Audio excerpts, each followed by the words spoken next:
നമസ്കാരം. എല്ലാ പ്രേക്ഷകർക്കും ഗുഡ് മോർണിംഗ് കേരളത്തിലേക്ക് സ്വാഗതം. ഏറ്റവും പ്രധാനപ്പെട്ട കാര്യം വിഴിഞ്ഞത്തെ വിദേശ നിക്ഷേപവുമായി ബന്ധപ്പെട്ട് സർക്കാർ എന്ത് തീരുമാനമെടുക്കുമെന്നുള്ളതാണ്. എന്തായാലും 13,000 കോടി രൂപയുടെ വിദേശ നിക്ഷേപം വിഴിഞ്ഞം പോർട്ടിലേക്ക് എത്തിക്കാനുള്ള അദാനി പോർട്സിന്റെ നീക്കത്തിനുള്ള അപേക്ഷ സർക്കാരിലേക്ക് എത്തിയിട്ടുണ്ട്. സർക്കാർ ഇനി അത് വിശദമായി പരിശോധിച്ച ശേഷമായിരിക്കും അതിലൊരു അന്തിമ തീരുമാനമെടുക്കുക. സർക്കാരിന്റെ ക്ലിയറൻസ് നൽകുകയാണെങ്കിൽ അത് കേന്ദ്ര സർക്കാരിലേക്കൊക്കെ ആ അപേക്ഷ എത്തും. അവിടുന്നൊക്കെ സുരക്ഷാ ക്ലിയറൻസ് കിട്ടിയാൽ മാത്രമേ വിദേശ നിക്ഷേപം അടക്കമുള്ള കാര്യങ്ങളിലേക്ക് അദാനി പോർട്സിന് എത്താനാകുകയുള്ളൂ. മറ്റൊരു പ്രധാനപ്പെട്ട നിർണായക തീരുമാനം എന്ന് പറയുന്നത് UP സർക്കാർ അയോധ്യ ക്ഷേത്രത്തിലെ സാമ്പത്തിക ഇടപാടുമായി ബന്ധപ്പെട്ട വലിയ തട്ടിപ്പിന് EDയുടെ സഹായം തേടിയിരിക്കുകയാണ്. കാരണം സാധാരണ പോലീസ് അന്വേഷിച്ചാൽ വമ്പന്മാരിലേക്കോ അല്ലെങ്കിൽ ഏത് തരത്തിലുള്ള ഒരു സാമ്പത്തിക ഇടപാടുകളിലേക്കാണോ കാര്യങ്ങൾ എത്തിയത് എന്നൊന്നും അറിയാൻ സാധിക്കാത്ത ഒരു സാഹചര്യമാണ് നിലവിലുള്ളത്. മറ്റൊരു പ്രധാനപ്പെട്ട കാര്യം എന്ന് പറയുന്നത് വാട്സപ്പിൽ മൊബൈൽ ഫോൺ നമ്പർ വെളിപ്പെടുത്താത്ത യൂസർ നെയിം ഉപയോഗിച്ച് ചാറ്റ് ചെയ്യുന്ന സംവിധാനമാണ്. ഇതിൽ കേന്ദ്ര സർക്കാർ വലിയ ആശങ്കയൊക്കെ രേഖപ്പെടുത്തിയിരുന്നു. അതിനുള്ള വിശദീകരണമൊക്കെ മെറ്റ് നൽകിയിട്ടുണ്ട്. അങ്ങനെ വാർത്തകൾ ഏറെയുള്ള ഒരു ദിവസമാണ്. ഒപ്പം തന്നെ ലോകകപ്പ് വിശേഷങ്ങളിലേക്കൊക്കെ പോകേണ്ടതുണ്ട്. എല്ലാവർക്കും നല്ലൊരു ദിവസം ആശംസിച്ചുകൊണ്ട് ഗുഡ് മോർണിംഗ് കേരളം ആരംഭിക്കുന്നു. ആദ്യം പ്രധാന തലക്കെട്ടുകൾ.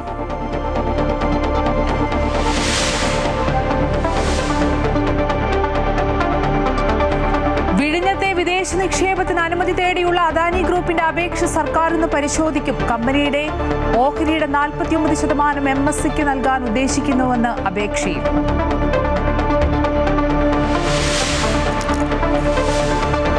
കശുവണ്ടി അഴിമതി കേസിൽ R ചന്ദ്രശേഖരനെ വിചാരണ ചെയ്യാൻ സർക്കാർ അനുമതി. തീരുമാനം ഹൈക്കോടതിയെ അറിയിക്കും. മുൻ MD KA രതീഷിനെയും പ്രോസിക്യൂട്ട് ചെയ്യും. CBI ആവശ്യത്തിൽ സർക്കാർ തീരുമാനം 5 വർഷത്തിന് ശേഷം. APM മുഹമ്മദ് ഹനീഷിന്റെ മാപ്പപേക്ഷ കോടതി വിശദമായി പരിശോധിക്കും.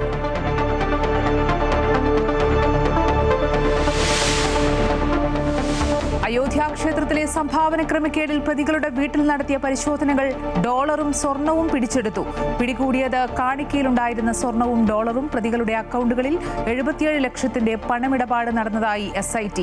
മുൻ ട്രസ്റ്റി അനിൽ മിശ്ര, ട്രസ്റ്റ് അംഗം ഗോപാൽ റായി എന്നിവരെയും ഉടൻ ചോദ്യം ചെയ്യും.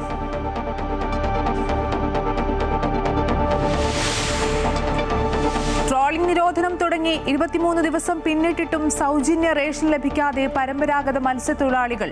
മുടങ്ങിയത് ട്രോളിംഗ് കാലത്ത് 40 വർഷമായി തുടരുന്ന റേഷൻ വിതരണം. വാട്സപ്പിൽ മൊബൈൽ ഫോൺ നമ്പർ വെളിപ്പെടുത്താതെ യൂസർ നെയിം ഉപയോഗിച്ച് ചാറ്റ് ചെയ്യുന്ന സംവിധാനം വിശദമായ പരിശോധനയ്ക്ക് ശേഷം മാത്രമേ നടപ്പാക്കൂ എന്ന് മെറ്റ. തീരുമാനം കേന്ദ്ര സർക്കാർ നോട്ടീസ് അയച്ച പശ്ചാത്തലത്തിൽ പുതിയ ഫീച്ചറിൽ ആവശ്യമായ സുരക്ഷാ മുൻകരുതൽ സ്വീകരിച്ചിട്ടുണ്ടെന്നും മെറ്റ.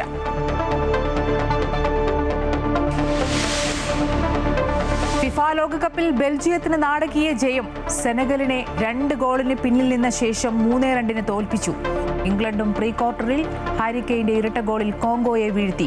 അമേരിക്ക ബോസ്നിയ മത്സരം തുടരുന്നു. അമേരിക്ക 1 ഗോളിന് മുന്നിൽ. വിഴിഞ്ഞത്തെ വിദേശ നിക്ഷേപത്തിന് അനുമതി തേടിയുള്ള അദാനി ഗ്രൂപ്പിന്റെ അപേക്ഷ സർക്കാർ ഇന്ന് പരിശോധിക്കും. കമ്പനിയുടെ ഓഹരിയുടെ 49% MSCക്ക് നൽകാൻ ഉദ്ദേശിക്കുന്നുവെന്നാണ് അപേക്ഷയിൽ പറയുന്നത്. വിശദാംശങ്ങളുമായി എബി ജോൺ തോമസ് ചേരുന്നുണ്ട്.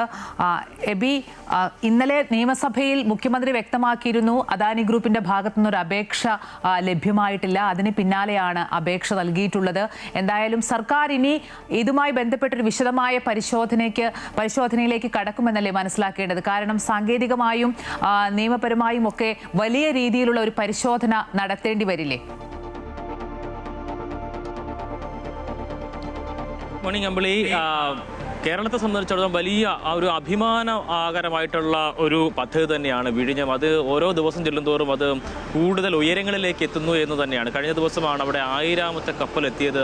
നമ്മൾ വലിയ രീതിയിൽ മാധ്യമങ്ങൾ ഉൾപ്പെടെ അത് വലിയ ആഘോഷമാക്കിയിരുന്നു. എന്തായാലും ഇതുമായി ബന്ധപ്പെട്ടിപ്പോൾ ഈ വിഴിഞ്ഞത്ത് പുതിയ കരാറുകൾ, അങ്ങനെ ആ നിലയ്ക്കുള്ള കാര്യങ്ങളൊക്കെ തന്നെ വരുന്നു. വിദേശ നിക്ഷേപം തന്നെയാണ് പ്രധാനപ്പെട്ട ഒരു സോഴ്സായി തന്നെ ഇവിടെ കണക്കാക്കുന്നത്. ആ നിലയ്ക്ക് വിദേശ നിക്ഷേപം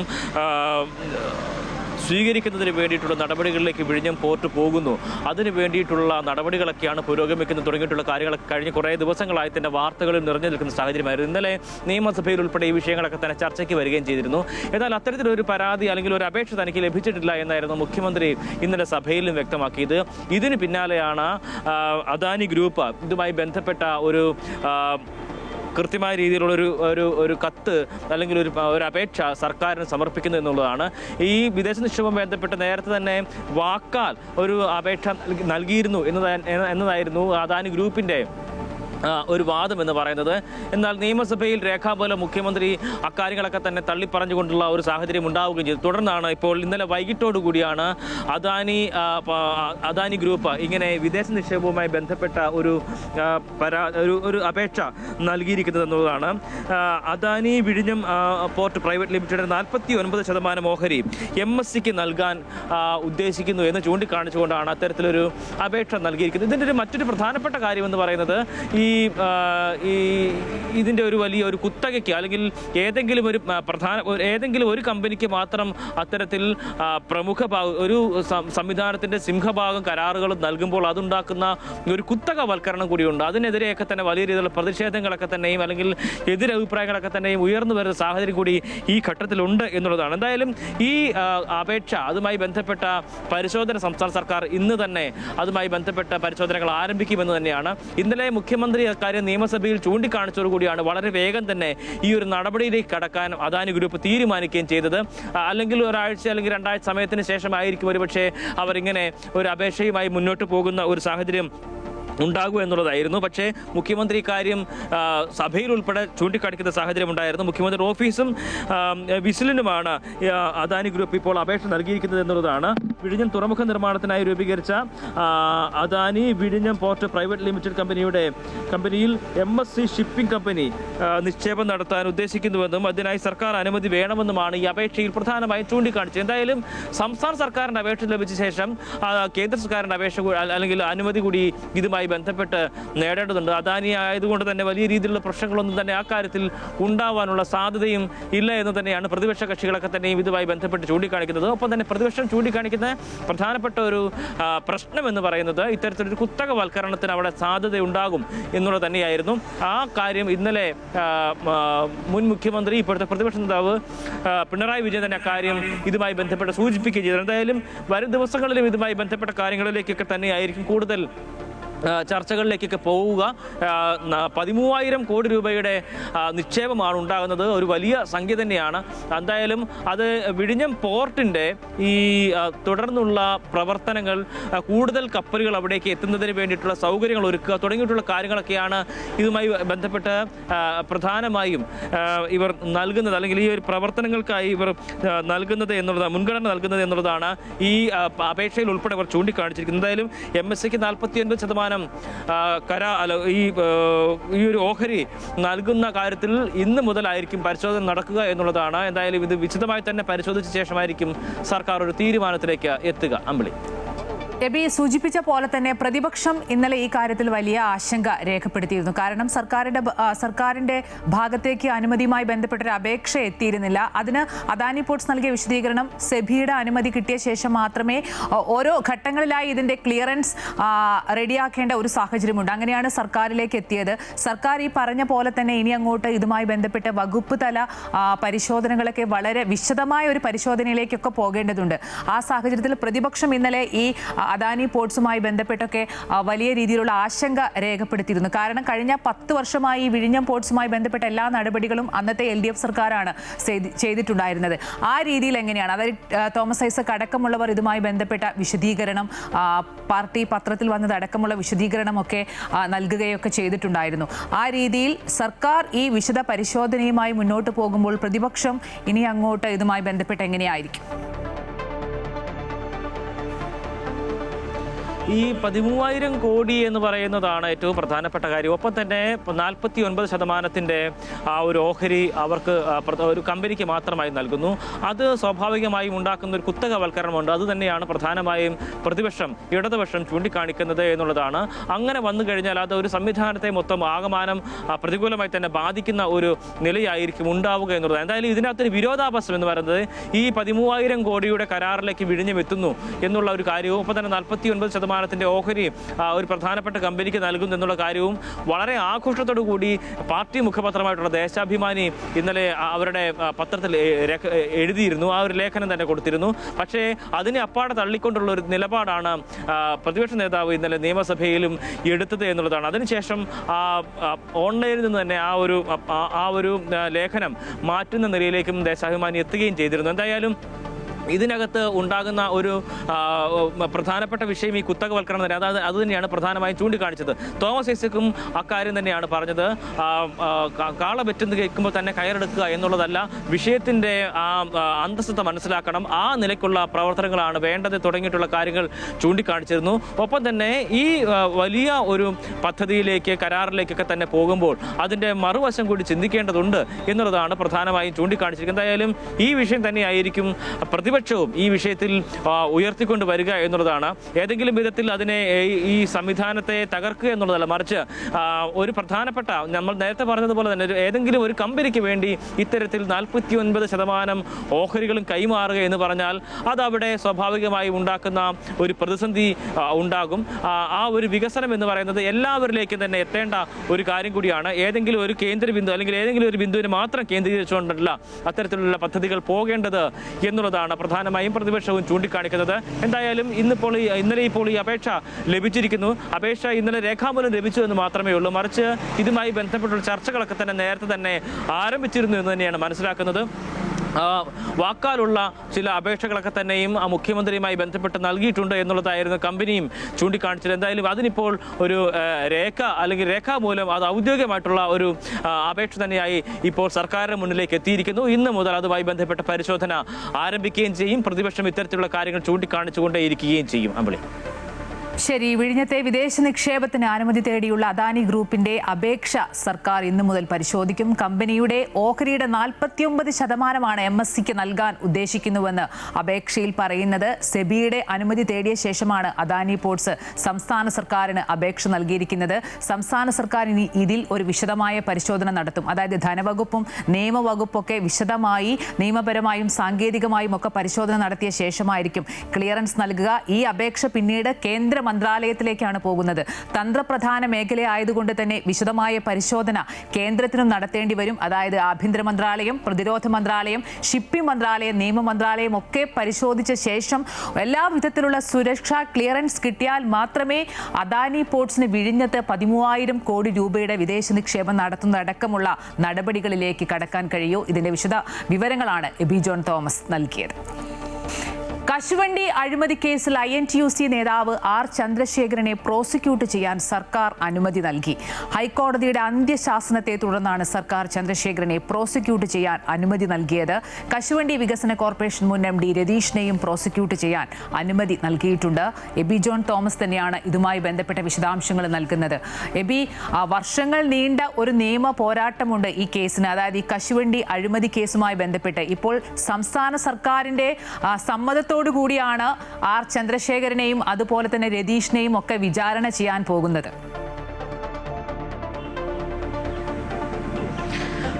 അമ്പിളി, ഈ കേസുമായി ബന്ധപ്പെട്ട് ഇതിൻ്റെ ഒരു പ്രാധാന്യം എന്ന് പറയുന്നത്, രാഷ്ട്രീയ പ്രാധാന്യം എന്ന് പറയുന്നത്, UDF സർക്കാർ അധികാരത്തിലിരിക്കുമ്പോൾ INTUC പ്രസിഡന്റിന് ഇത്തരത്തിൽ വിചാരണയ്ക്ക് അനുമതി സർക്കാർ കൊടുക്കുന്നു എന്നുള്ളതാണ്. കഴിഞ്ഞ 5 വർഷം വലിയ രീതിയിലുള്ള സംരക്ഷണം അത് LDF സർക്കാർ ഭരിക്കുന്ന ഘട്ടത്തിൽ ചന്ദ്രശേഖരന് ലഭിച്ചിരുന്നു. നിരവധി തവണ ഹൈക്കോടതി ഇതുമായി ബന്ധപ്പെട്ട് സർക്കാരിനെതിരെ വടിയെടുക്കുന്ന നിലപാട് സ്വീകരിക്കുകയും ചെയ്തിരുന്നു. അപ്പോഴൊക്കെയും വിചാരണ പാടില്ല, വേണ്ട എന്നുള്ള നിലപാട് തന്നെ അന്നത്തെ LDF സർക്കാർ എടുക്കുകയും ചെയ്തിരുന്നു. എന്നാൽ ഇപ്പോൾ UDF സർക്കാർ അധികാരത്തിൽ വന്നു. ആ ഘട്ടത്തിൽ തന്നെ ചന്ദ്രശേഖരനെ വിചാരണ ചെയ്യാനുള്ള അനുമതി സർക്കാർ കൊടുക്കുകയും ചെയ്തിരിക്കുകയാണ്. ഇത് തന്നെയാണ് ഇതിനകത്ത് രാഷ്ട്രീയമായിട്ടുള്ള ഇതിനെ വ്യത്യസ്തമാക്കുന്ന ഒരു കാര്യമെന്ന് പറയുന്നത്. അതായത് ഇന്നത്തെ ദിവസം വളരെ നിർണായകമായിട്ടുള്ള ഒരു കാര്യം കൂടിയാണ് ചന്ദ്രശേഖരനെ സംബന്ധിച്ചിടത്തോളം. ഒപ്പം തന്നെ ഈ കശുവണ്ടി അഴിമതി കേസുമായി ബന്ധപ്പെട്ട് ആ ഒരു നടപടിക്രമങ്ങളിലും ആയി ബന്ധപ്പെട്ട് നോക്കുകയാണെങ്കിൽ വളരെ സുപ്രധാനമായിട്ടുള്ള ദിവസം തന്നെയാണ്. ഹൈക്കോടതിയിൽ എന്തായാലും ഈ സുപ്രധാനമായിട്ടുള്ള ഈ ഒരു തീരുമാനം അതുണ്ടാകുന്ന ഘട്ടത്തിൽ തന്നെ വലിയ രീതിയിലുള്ള എതിരഭിപ്രായങ്ങളൊക്കെ തന്നെയും ചന്ദ്രശേഖരന്റെ ഭാഗത്തു നിന്നും കഴിഞ്ഞ ദിവസങ്ങളിൽ അദ്ദേഹത്തിന്റെ വാർത്താ സമ്മേളനത്തിൽ ഉൾപ്പെടെ അദ്ദേഹം ചൂണ്ടിക്കാണിക്കുകയും ചെയ്തിരുന്നു. ഏതാണ്ട് ഈ നിരവധിയായിട്ടുള്ള വർഷങ്ങൾ 15 വർഷത്തോളം നീണ്ടു നിൽക്കുന്ന ഒരു അഴിമതിയുമായി ബന്ധപ്പെട്ടുള്ള പോരാട്ടം തന്നെയാണ് ഇതിനകത്തുള്ളത് എന്നുള്ളതാണ്. അതിൽ 3 വർഷം മാത്രമേ താൻ ആ പദവിയിൽ ഉണ്ടായിരുന്നുള്ളൂ എന്നുള്ളൊരു കാര്യമാണ് അദ്ദേഹം ചൂണ്ടിക്കാണിച്ച ഒരു എക്സ്ക്യൂസ് എന്ന നിലയ്ക്ക് അദ്ദേഹം കഴിഞ്ഞ ദിവസം പറഞ്ഞു വെച്ചത്. ആ ഒരു 3 വർഷത്തെ കണക്കുകൾ മാത്രമേ തനിക്ക് ബോധ്യപ്പെടുത്താനുള്ളൂ, ബാക്കിയുള്ള സിംഹഭാഗവും മറ്റു പലരുമാണ് എന്നുള്ളൊരു അദ്ദേഹം ചൂണ്ടിക്കാണിച്ച ഒരു കാര്യമെന്ന് പറയും. എന്തായാലും ചന്ദ്രശേഖരനെ സംബന്ധിച്ചിടത്തോളം വളരെ നിർണായകമായിട്ടുള്ള ഒരു കാര്യമാണ്. ആ ഭാവി, രാഷ്ട്രീയ ഭാവി ഉൾപ്പെടെ പ്രധാനമായും ചോദ്യം ചെയ്യപ്പെടുന്ന ഒരു സാഹചര്യം. കാരണം INTUCയുടെ ബൈലോ അനുസരിച്ച് ഇത്തരത്തിലൊരു അഴിമതി കേസൊക്കെ വന്നു കഴിഞ്ഞാൽ ആ സ്ഥാനത്ത് തുടരാൻ അർഹത ഉണ്ടായിരിക്കില്ല എന്നുള്ളതാണ്. പല ഘട്ടങ്ങളിലും UDF അധികാരത്തിലിരിക്കുമ്പോഴും അല്ലെങ്കിലും കോൺഗ്രസിനെതിരെ വലിയ രീതിയിലുള്ള വിമർശനവും പ്രതിഷേധങ്ങളൊക്കെ തന്നെയും ചന്ദ്രശേഖരന്റെ ഭാഗത്തുനിന്ന് ഉണ്ടായിട്ടുണ്ട്. നേതാക്കൾക്കെതിരെ രൂക്ഷമായ ഭാഷകളുടെ വിമർശനങ്ങൾ ഉണ്ടായിട്ടുണ്ട്. പലപ്പോഴും പ്രതിപക്ഷത്ത് ഇരിക്കുന്ന ഘട്ടത്തിൽ അല്ലെങ്കിൽ പ്രതിപക്ഷ പാർട്ടികൾ, എതിർ പാർട്ടികൾ പോലും ഉന്നയിക്കാൻ മടിക്കുന്ന കാര്യങ്ങൾ കോൺഗ്രസ് നേതാക്കൾക്കെതിരെ ഉന്നയിക്കുന്ന ഒരു വ്യക്തിത്വം കൂടിയായിരുന്നു ചന്ദ്രശേഖരൻ എന്ന് പറയുന്നത്. അതുകൊണ്ട് തന്നെ സ്വാഭാവികമായും പാർട്ടിക്കുള്ളിലെ പ്രധാനപ്പെട്ട നേതാക്കൾക്ക് എന്തായാലും വലിയ രീതിയിലുള്ള എതിരഭിപ്രായങ്ങളൊക്കെ തന്നെയും ഇദ്ദേഹത്തിനെതിരെ ഉണ്ട് എന്നുള്ള കാര്യവും തർക്കമില്ല. അങ്ങനെ വരുമ്പോൾ ഒരു നിയമ പോരാട്ടത്തിനിടയിൽ അത്തരത്തിലൊരു പാർട്ടിയുടേതായിട്ടുള്ള സംരക്ഷണം ഉണ്ടാകുമോ എന്നുള്ളതാണ് കാത്തിരുന്ന് കാണേണ്ടത്. എന്തായാലും ഈ ബൈലോ അനുസരിച്ച്, INTUCയുടെ ബൈലോ അനുസരിച്ച് ഈ ഇത്തരത്തിലുള്ള അഴിമതി ആരോപണത്തെ വിചാരണ നേരിടുക അല്ലെങ്കിൽ കുറ്റക്കാരെന്ന് കണ്ടെത്തുക ചെയ്തു കഴിഞ്ഞാൽ ആ സ്ഥാനത്ത് തുടരാൻ അർഹതയുണ്ടായിരിക്കില്ല എന്നുള്ളത് പ്രധാനപ്പെട്ട വിഷയമാണ്. അതുകൊണ്ട് തന്നെ ഈ ഒരു കാര്യത്തിൽ ചന്ദ്രശേഖരന്റെ രാഷ്ട്രീയ ഭാവി കൂടി പ്രതിസന്ധിയിലാക്കുന്ന നടപടികളിലേക്കാണോ പോകുന്നത് എന്നത് കൂടി കാത്തിരുന്ന് കാണേണ്ടതുണ്ട്. അമ്പിളി, എബി സൂചിപ്പിച്ച പോലെ തന്നെ INTUCയുടെ സംസ്ഥാന പ്രസിഡന്റാണ്. ഒരു വിചാരണയിലേക്ക് പോവുകയാണെങ്കിൽ ആ സ്ഥാനം ഒഴിയേണ്ടി വരും. എബി പറഞ്ഞ പോലെ തന്നെ ഒരു രാഷ്ട്രീയ സംരക്ഷണത്തെക്കുറിച്ച് പറയുമ്പോൾ 2020 CBI വിചാരണ നേടാൻ അനുമതി നൽകുന്നത്. കഴിഞ്ഞ LDF സർക്കാർ 3 തവണ ഈ അനുമതി നിഷേധിച്ചു എന്നുള്ളതാണ്. ഇപ്പോൾ ഹൈക്കോടതിയുടെ ഭാഗത്തു നിന്ന് സമ്മർദ്ദം വരുമ്പോഴാണ് സർക്കാരിന്റെ ഭാഗത്തു നിന്ന് ഇത്തരത്തിലൊരു നിർണായക തീരുമാനം വരുന്നു എന്നുള്ളൊരു പ്രത്യേകത കൂടിയുണ്ട്. തീർച്ചയായും അതുതന്നെയാണ് നമ്മൾ നേരത്തെ പറഞ്ഞു വെച്ചത്. ഈ ഒരു വിഷയവുമായി ബന്ധപ്പെട്ട് നിരവധി തവണ സർക്കാരിനോട് ഇത്തരത്തിൽ ഈ അനുമതിയുമായി ബന്ധപ്പെട്ട് ഹൈക്കോടതി വളരെ രൂക്ഷമായ ഭാഷയിൽ സർക്കാരിനോട് പ്രതികരിക്കുന്ന സാഹചര്യങ്ങളൊക്കെ തന്നെ ഉണ്ടായിരുന്നു. ആ ഘട്ടങ്ങളിലൊക്കെ തന്നെയും പല ഒഴിവുകഴിവുകൾ പറഞ്ഞുകൊണ്ട് ഈ ചന്ദ്രശേഖരനെ സംരക്ഷിക്കുന്ന നിലപാടാണ് പിണറായി വിജയന്റെ LDF സർക്കാർ സ്വീകരിച്ചു പോകുന്നത്. പക്ഷേ അതിനൊക്കെ അവസാനം ഇപ്പോൾ LDF സർക്കാർ അധികാരത്തിൽ നിന്ന് പോകുന്നു, UD സർക്കാർ അധികാരത്തിലേക്ക് വരുന്നു. ആ ഘട്ടത്തിൽ വളരെ സുപ്രധാനമായിട്ടുള്ള തീരുമാനത്തിലേക്ക് UD സർക്കാർ എത്തുന്നു എന്നുള്ളതാണ്. INTUC കോൺഗ്രസിന്റെ സംഘടന തന്നെയാണ്, തൊഴിലാളി സംഘടന തന്നെയാണ്. അങ്ങനെ ഉള്ള ഒരു സംഘടനയുടെ തലപ്പത്തിരിക്കുന്ന ഒരു നേതാവിനെതിരെയാണ് ഇത്തരത്തിലൊരു ആരോപണം ഉന്നയിക്കപ്പെടുന്ന ഘട്ടത്തിൽ അതിന് വിചാരണ ചെയ്യുന്നതിന് വേണ്ടിയിട്ടുള്ള അനുമതി സർക്കാർ UDF സർക്കാർ കൊടുക്കുന്നു എന്ന് തന്നെയാണ് അതിൻ്റെ രാഷ്ട്രീയ പ്രാധാന്യം എന്ന് പറയുന്നതും. എന്തായാലും ഇത് കാത്തിരുന്ന് കാണേണ്ട ഒരു കാര്യമാണ്. ഇനിയിപ്പോൾ നിരവധിയായിട്ടുള്ള പ്രത്യാരോപണങ്ങൾ, പലതരത്തിലുള്ള വിഴുപ്പലുകളൊക്കെ തന്നെ നമുക്ക് വാർത്തകളിൽ നിറയുന്ന ഒരു സാഹചര്യം ഉണ്ടാകും. എന്തായാലും പറയാനുള്ള കാര്യങ്ങളൊക്കെ തന്നെയും വെട്ടിത്തുറന്ന് പറയുന്ന ഒരാൾ കൂടിയാണ് ചന്ദ്രശേഖരൻ എന്നാണ്. വിമർശനങ്ങൾ, പ്രതിഷേധങ്ങളൊക്കെ തന്നെ അദ്ദേഹത്തിൻ്റെ ഭാഗത്ത് നിന്ന് ഇതുമായി ബന്ധപ്പെട്ട് ഉണ്ടാകാനുള്ള സാധ്യത കൂടി കണക്കാക്കുന്നുണ്ട്. അങ്ങനെയാണെങ്കിൽ വാർത്തയ്ക്ക് ഒരു തരത്തിലുള്ള ദാരിദ്ര്യങ്ങളും ഉണ്ടാവില്ല എന്നുകൂടി നമുക്ക് ഈ ഘട്ടത്തിൽ എഴുതി വെക്കാൻ കഴിയും. എന്തായാലും കേസിൽ INTUC നേതാവ് R ചന്ദ്രശേഖരനെ പ്രോസിക്യൂട്ട് ചെയ്യാൻ സർക്കാർ അനുമതി നൽകിയിരിക്കുകയാണ്. സർക്കാരിന്റെ ഒരു നിർണായക തീരുമാനമാണ്. ഹൈക്കോടതിയുടെ അന്ത്യശാസനത്തെ തുടർന്നാണ് സർക്കാർ ചന്ദ്രശേഖരനെ പ്രോസിക്യൂട്ട് ചെയ്യാൻ അനുമതി നൽകിയിട്ടുള്ളത്. ഒപ്പം തന്നെ കശുവണ്ടി വികസന കോർപ്പറേഷൻ മുൻ MD രതീഷിനെയും പ്രോസിക്യൂട്ട് ചെയ്യാൻ സർക്കാർ അനുമതി നൽകിയിട്ടുണ്ട്.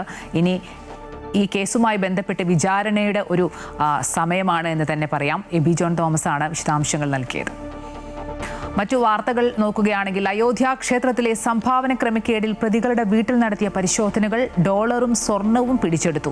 പ്രധാന പ്രതി അവിനാഷ് ശുക്ല താമസിച്ച യോഗ സെന്ററിൽ നിന്നാണ് ഡോളർ കണ്ടെത്തിയത്. പ്രതികളുമായി ബന്ധപ്പെട്ട സ്ഥലങ്ങളിൽ പരിശോധന തുടരുകയാണ്. അവിനാഷ് ശുക്ല ഉൾപ്പെടെയുള്ളവരുടെ ബാങ്ക് അക്കൗണ്ട് വിശദമായി പരിശോധിച്ചു. മുൻ ട്രസ്റ്റി അനിൽ മിശ്ര, ട്രസ്റ്റ് അംഗം ഗോപാൽ റായ് എന്നിവരെയും ഉടൻ ചോദ്യം ചെയ്യും. ജിഷ്ണു കൃഷ്ണ ചേരുന്നുണ്ട് വിശദാംശങ്ങളുമായി. ജിഷ്ണു, സൂചിപ്പിച്ച പോലെ തന്നെ ഈ അയോധ്യ രാമക്ഷേത്ര സംഭാവന തട്ടിപ്പുമായി ബന്ധപ്പെട്ട് വലിയ ഒരു തട്ടിപ്പാണ് നടന്നിട്ടുള്ളത്. ഇതിൽ SITയുടെ പരിശോധന നടക്കുകയാണ്. നിലവിൽ അന്വേഷണം എങ്ങനെ പോകുന്നു? 15 ദിവസത്തെ സമയം കൂടിയാണ് SITക്ക് UP സർക്കാർ നൽകിയിട്ടുള്ളത്.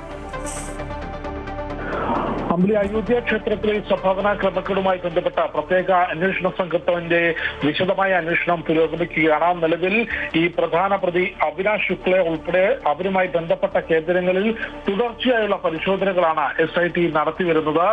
ഇന്നലെ രാത്രി വൈകിയും അവിനാഷ് ശുക്ല താമസിച്ച യോഗ സെന്റർ കൂടാതെ മറ്റ് പ്രതികളുമായി ബന്ധപ്പെട്ട കേന്ദ്രങ്ങളിലും SIT പരിശോധന നടത്തിയിരുന്നു. ഈ പരിശോധനയിലാണ് ഡോളറും ഒപ്പം സ്വർണവുമെല്ലാം തന്നെ കണ്ടെത്തിയിട്ടുള്ളത്. അന്വേഷണ സംഘത്തിന്റെ നിഗമനം ഇത് കാണിക്കയായി എത്തിയിട്ടുള്ള അയോധ്യ ക്ഷേത്രത്തിൽ കാണിക്കയായി എത്തിയിട്ടുള്ള ഡോളറും സ്വർണവുമാണ് പ്രതികൾ കൈക്കലാക്കിയത് എന്ന നിഗമനമാണ് ഉള്ളത്. ഇതിന്റെ അടിസ്ഥാനത്തിൽ ഈ ഡോളർ ഉൾപ്പെടെ കണ്ടെത്തിയ അടിസ്ഥാനത്തിൽ പ്രതികളെ വീണ്ടും ചോദ്യം ചെയ്യും. അവിനാഷ് ശുക്ല ഉൾപ്പെടെയുള്ള മുഴുവൻ പ്രതികളെയും ജയിലിനകത്ത് വെച്ച് തന്നെ ചോദ്യം ചെയ്യാൻ കോടതി അന്വേഷണ സംഘത്തിന് അനുമതി നൽകിയിരുന്നു. അതുകൊണ്ട് ഈ പ്രതികളെ ചോദ്യം ചെയ്യലിൽ നിന്ന് ലഭിച്ച വിവരങ്ങളുടെ അടിസ്ഥാനത്തിൽ പരിശോധനയും തുടരുകയാണ്. അമ്പിളി ചൂണ്ടിക്കാട്ടിയതുപോലെ ഈ SITക്ക് ഒരു 15 ദിവസത്തെ കൂടി അധിക സമയം UP സർക്കാർ ഈ അന്വേഷണവുമായി ബന്ധപ്പെട്ട് നൽകിയിട്ടുണ്ട്. അതിനുള്ളിൽ അന്തിമ റിപ്പോർട്ട് സമർപ്പിക്കാനാണ് സർക്കാർ നിർദ്ദേശിച്ചത്. റിപ്പോർട്ടിന്റെ അടിസ്ഥാനത്തിൽ കുറ്റക്കാർക്കെതിരെ കർശന നടപടി ഉണ്ടാകും എന്ന പ്രഖ്യാപനം നേരത്തെ UP മുഖ്യമന്ത്രി യോഗി ആദിത്യനാഥ് നടത്തിയിരുന്നു. ഈ മുൻ ട്രസ്റ്റിയായിട്ടുള്ള അനിൽ മിശ്ര കൂടാതെ ട്രസ്റ്റ് അംഗം ഗോപാൽ റായ് എന്നിവരെ കൂടി അന്വേഷണ സംഘം ഉടൻ ചോദ്യം ചെയ്യും. നേരത്തെ വിവാദങ്ങളുടെ പശ്ചാത്തലത്തിൽ രാജിവെച്ച മുൻ ജനറൽ സെക്രട്ടറി ചമ്പത് റായിയെ അന്വേഷണ സംഘം വിശദമായി തന്നെ മൊഴി രേഖപ്പെടുത്തിയിരുന്നു. അദ്ദേഹം ചൂണ്ടിക്കാട്ടിയത് തനിക്ക് ഈ തട്ടിപ്പിൽ നേരിട്ടോ അല്ലാതെയോ യാതൊരു പങ്കുമില്ല. തന്നോട് ജീവനക്കാർ വിശ്വാസവഞ്ചന കാണിച്ചു. സംഭാവന എണ്ണിത്തിട്ടപ്പെടുത്തുന്നതിനും സൂക്ഷിക്കുന്നതിനും ബാങ്ക് വിനിമയം നടത്തുന്നതിനും ചുമതലപ്പെടുത്തിയ ജീവനക്കാർ ഇത്തരത്തിൽ കുറ്റകൃത്യം ചെയ്യുമെന്ന് താൻ കരുതിയില്ല എന്നാണ് അദ്ദേഹം മൊഴി നൽകിയത്. ഒപ്പം ഈ ക്രമക്കേടിനോടൊപ്പം അനധികൃത പണമിടപാട് കൂടി പ്രതികൾ നടത്തിയിട്ടുണ്ട് എന്ന നിഗമനത്തിലാണ് നിലവിൽ അന്വേഷണമുള്ളത്. ഇതിന്റെ അടിസ്ഥാനത്തിൽ കേസിൽ എൻഫോഴ്സ്മെന്റ് ഡയറക്ടറേറ്റ് കൂടി അന്വേഷണത്തിലെത്താനുള്ള ജിഷ്ണു, അതിലേക്കാണ് വരുന്നത്. ഈ UP സർക്കാർ ജിഷ്ണു നേരത്തെ സൂചിപ്പിച്ച പോലെ തന്നെ എത്ര വലിയ കൊള്ളയായാലും അത് ഏത് ഉന്നതനായാലും സംരക്ഷിക്കില്ല എന്ന് UP സർക്കാരും അതുപോലെ തന്നെ മുഖ്യമന്ത്രി യോഗി ആദിത്യനാഥൊക്കെ നേരത്തെ തന്നെ വ്യക്തമാക്കിയതാണ്.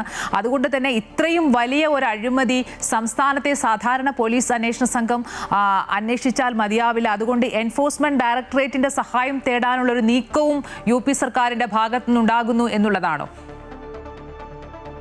അമ്പിളി, തീർച്ചയായും ഇക്കാര്യത്തിലൊരു കത്ത് UP പോലീസ് ഉടൻ തന്നെ എൻഫോഴ്സ്മെന്റ് ഡയറക്ടറേറ്റിന് നൽകുമെന്നാണ് മനസ്സിലാക്കുന്നത്. അതിന്റെ അന്തിമ പരിശോധന UP പോലീസ് നടത്തി വരികയാണ്. കാരണം കുറ്റകൃത്യം എന്നതിനപ്പുറത്തേക്ക് ഈ കുറ്റകൃത്യത്തിനിടയിൽ അനധികൃത പണമിടപാട്, കള്ളപ്പണ ഇടപാട് കൂടി പ്രതികൾ നടത്തിയിട്ടുണ്ട് എന്നൊരു സംശയത്തിലേക്ക് ഈ പ്രത്യേക അന്വേഷണ സംഘം എത്തിയിട്ടുണ്ട്. അത്തരത്തിലുള്ള കേസുകൾ അന്വേഷിക്കേണ്ടത് അനധികൃത പണമിടപാടുമായി ബന്ധപ്പെട്ട കേസിന്റെ അന്വേഷണം എൻഫോഴ്സ്മെന്റ് ഡയറക്ടറേറ്റിനാണ് ചുമതലയുള്ളത്. അതുകൊണ്ട് തന്നെ പ്രതികളുടെ സ്വത്ത് വിവരങ്ങളും പണമിടപാടുകളും സംബന്ധിച്ച് വിശദമായ അന്വേഷണം നടത്തണം എന്നാവശ്യപ്പെട്ട് UP പോലീസ് ഉടൻ തന്നെ എൻഫോഴ്സ്മെന്റ് ഡയറക്ടറേറ്റിന് കത്ത് നൽകാനാണ് സാധ്യതയുള്ളത്. ഇതോടുകൂടി എൻഫോഴ്സ്മെന്റ് ഡയറക്ടറേറ്റും ഈ വിഷയം വിശദമായി തന്നെ അന്വേഷിക്കും. കോടിക്കണക്കിന് രൂപയുടെ ക്രമക്കേട് ഈ ജീവനക്കാരും ഒപ്പം ചമ്പത് റായുടെ മുൻ ഡ്രൈവർ ഉൾപ്പെടെയുള്ളവരും ചേർന്നുകൊണ്ട് അയോധ്യ രാമക്ഷേത്രത്തിൽ നടത്തി എന്നാണ് ഇപ്പോൾ എൻഫോഴ്സ്മെന്റ് ഡയറക്ടറേറ്റ് കണ്ടെത്തിയിട്ടുള്ളത്. അതിന്റെ വ്യാപ്തിയും എത്രത്തോളം ആളുകൾ അതിൽ ഉൾപ്പെട്ടിട്ടുണ്ട് എന്നത് സംബന്ധിച്ചും വിശദമായ അന്വേഷണമാണ് ഇപ്പോൾ SIT നടത്തുന്നത്. ഒപ്പം RSSന്റെ ഭാഗത്തുനിന്ന് ഒരു ആഭ്യന്തര അന്വേഷണം ഈ അയോധ്യ ക്ഷേത്രത്തിൽ നടന്ന സംഭാവന ക്രമക്കേടുമായി ബന്ധപ്പെട്ട് നടത്തിയിരുന്നു. കിഴക്കൻ ഉത്തർപ്രദേശിന്റെ ചുമതലയുള്ള പ്രചാരക് അയോധ്യയിൽ ക്യാമ്പ് ചെയ്തുകൊണ്ടായിരുന്നു ഈ ആഭ്യന്തര അന്വേഷണ റിപ്പോർട്ട് തയ്യാറാക്കിയത്. ക്ഷേത്രത്തിന്റെ സുരക്ഷയും ഒപ്പം ഭക്തരുടെ വികാരത്തെയും എല്ലാം തന്നെ ഹനിക്കുന്ന രീതിയിലാണ് ക്ഷേത്രത്തിൽ ഇത്തരം പ്രവർത്തനങ്ങൾ ഉണ്ടായത് എന്ന വിലയിരുത്തലാണ് RSS നടത്തിയിട്ടുള്ളത്. അമ്പിളി, ശരി. അയോധ്യ ക്ഷേത്രത്തിലെ സംഭാവന ക്രമക്കേടിൽ പ്രതികളുടെ വീട്ടിൽ നടത്തിയ പരിശോധനകളിൽ ഡോളറും സ്വർണവും ഒക്കെ പിടിച്ചെടുത്തു. പ്രധാന പ്രതി അവിനാഷ് ശുക്ല താമസിച്ച യോഗ സെന്ററിൽ നിന്നാണ് ഡോളർ കണ്ടെത്തിയത്. എന്തായാലും SITയുടെ അന്വേഷണം പുരോഗമിക്കുകയാണ്. UP സർക്കാർ 15 ദിവസത്തെ സമയം കൂടിയാണ് സ്പെഷ്യൽ ഇൻവെസ്റ്റിഗേഷൻ ടീമിന് നൽകിയിട്ടുള്ളത്. ഇതോടൊപ്പം തന്നെ വലിയ ഒരു സാമ്പത്തിക ഇടപാടും കള്ളപ്പണ ഇടപാടൊക്കെ നടന്നിട്ടുണ്ടോ എന്ന് പരിശോധിക്കാൻ EDയുടെ സഹായവും തേടുകയാണ് UP സർക്കാർ. എത്ര വലിയ അഴിമതിയായാലും എത്ര വലിയ ഉന്നത ഉന്നതരായാലും അവരെ സംരക്ഷിക്കില്ല എന്നുള്ള നിലപാട് UP സർക്കാർ നേരത്തെ തന്നെ വ്യക്തമാക്കിയിട്ടുണ്ട്. ഒപ്പം തന്നെ വലിയ പ്രതിഷേധങ്ങൾക്കിടയിൽ കേന്ദ്ര സർക്കാരും കാര്യങ്ങൾ പ്രധാനമന്ത്രി അടക്കമുള്ളവർ സ്ഥിതിഗതികൾ വിലയിരുത്തി പോരുന്ന ഒരു സാഹചര്യവും നിലവിലുണ്ട്. വിശദാംശങ്ങൾ നൽകുകയായിരുന്നു ജിഷ്ണു കൃഷ്ണൻ. ട്രോളിംഗ് നിരോധനം തുടങ്ങി 23 ദിവസം പിന്നിട്ടിട്ടും സൗജന്യ റേഷൻ ലഭിക്കാതെ പരമ്പരാഗത മത്സ്യത്തൊഴിലാളികൾ. സംസ്ഥാനത്ത് ജൂൺ 9 മുതലാണ് മത്സ്യബന്ധനത്തിന് വിലക്ക് ഏർപ്പെടുത്തിയത്. ട്രോളിംഗ് കാലത്ത് കഴിഞ്ഞ 40 വർഷമായി തുടരുന്ന റേഷൻ വിതരണമാണ് ഇക്കുറി മുടങ്ങിയത്. ട്രോളിംഗ് നിരോധനം ആരംഭിക്കുമ്പോൾ റേഷൻ ലഭിക്കേണ്ടവരുടെ പട്ടിക ഫിഷറീസ് വകുപ്പ് സിവിൽ സപ്ലൈസ് വകുപ്പിന് നൽകും. തുടർന്ന് റേഷൻ കടകൾ മുഖേന വിതരണവും നടത്തും. സൗജന്യ റേഷൻ ആവശ്യമുള്ളവരിൽ നിന്നും ഫിഷറീസ് വകുപ്പ് ജൂൺ 9 മുതൽ ജൂൺ 15 വരെ അപേക്ഷ ക്ഷണിച്ചു. പട്ടിക തയ്യാറാക്കി സിവിൽ സപ്ലൈസ് വകുപ്പിന് കൈമാറാൻ 2 ആഴ്ചയോളം വൈകിയതാണ് പ്രതിസന്ധിക്ക് കാരണം. നിർധന കുടുംബങ്ങൾക്ക് കിലോക്ക് 2 ഉറുപ്പ്യ കിട്ടുന്ന അരിയുണ്ട്. 25 കിലോ അരി. ആ അരിയാണ് ഈ ട്രോളിംഗ് തൊഴിലാളികൾക്ക് കൊടുത്തുകൊണ്ടിരിക്കുന്നത്.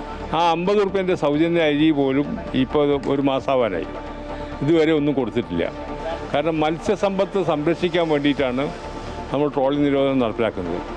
അപ്പോൾ ആ മത്സ്യസമ്പത്ത് സംരക്ഷിക്കുന്നതിൽ സഹകരിക്കുന്ന അല്ലെങ്കിൽ അതിനുവേണ്ടി ത്യാഗം ചെയ്യുന്ന സഫർ ചെയ്യുന്നൊരു വിഭാഗം മത്സ്യത്തൊഴിലാളികൾ, അവർക്ക് 40 കൊല്ലം മുമ്പ് പ്രഖ്യാപിച്ച 4 ആഴ്ചത്തെ സൗജന്യ റേഷൻ പോലും കൊടുക്കാൻ വൈമുഖ്യം കാണിക്കുകയാണ്. ട്രോളിംഗ് കാലത്ത് നൽകി വരുന്ന സമ്പാദ്യ ധനസഹായ പദ്ധതിയും ഇത്തവണ വൈകിയിട്ടുണ്ട്. ട്രോളിംഗിന് മുമ്പേ മഴ കനക്കാത്തതും കാലാവസ്ഥാ പ്രതിസന്ധിയും കാരണം ജൂൺ വരെ മത്സ്യലഭ്യതയും കുറവായിരുന്നു. ട്രോളിംഗ് കാലത്തെ സൗജന്യ റേഷനും ധനസഹായവും അടിയന്തരമായി വിതരണം ചെയ്യണമെന്നാവശ്യപ്പെട്ട മുഹമ്മദ് റിയാസ് MLA ഫിഷറീസ് വകുപ്പ് മന്ത്രിക്ക് കത്തു നൽകിയിട്ടുണ്ട്. ട്രോളിംഗ് എന്നാൽ മത്സ്യത്തൊഴിലാളികൾക്ക് വറുതിയുടെ മാസമാണ്. അതിനിടയിലാണ് റേഷൻ വിതരണവും താറുമാറായത്. ക്യാമറമാൻ KP ഷൈജുവിനൊപ്പം അനഘ റീച്ചാഭരതൻ, അമൃത ന്യൂസ്, കോഴിക്കോട്.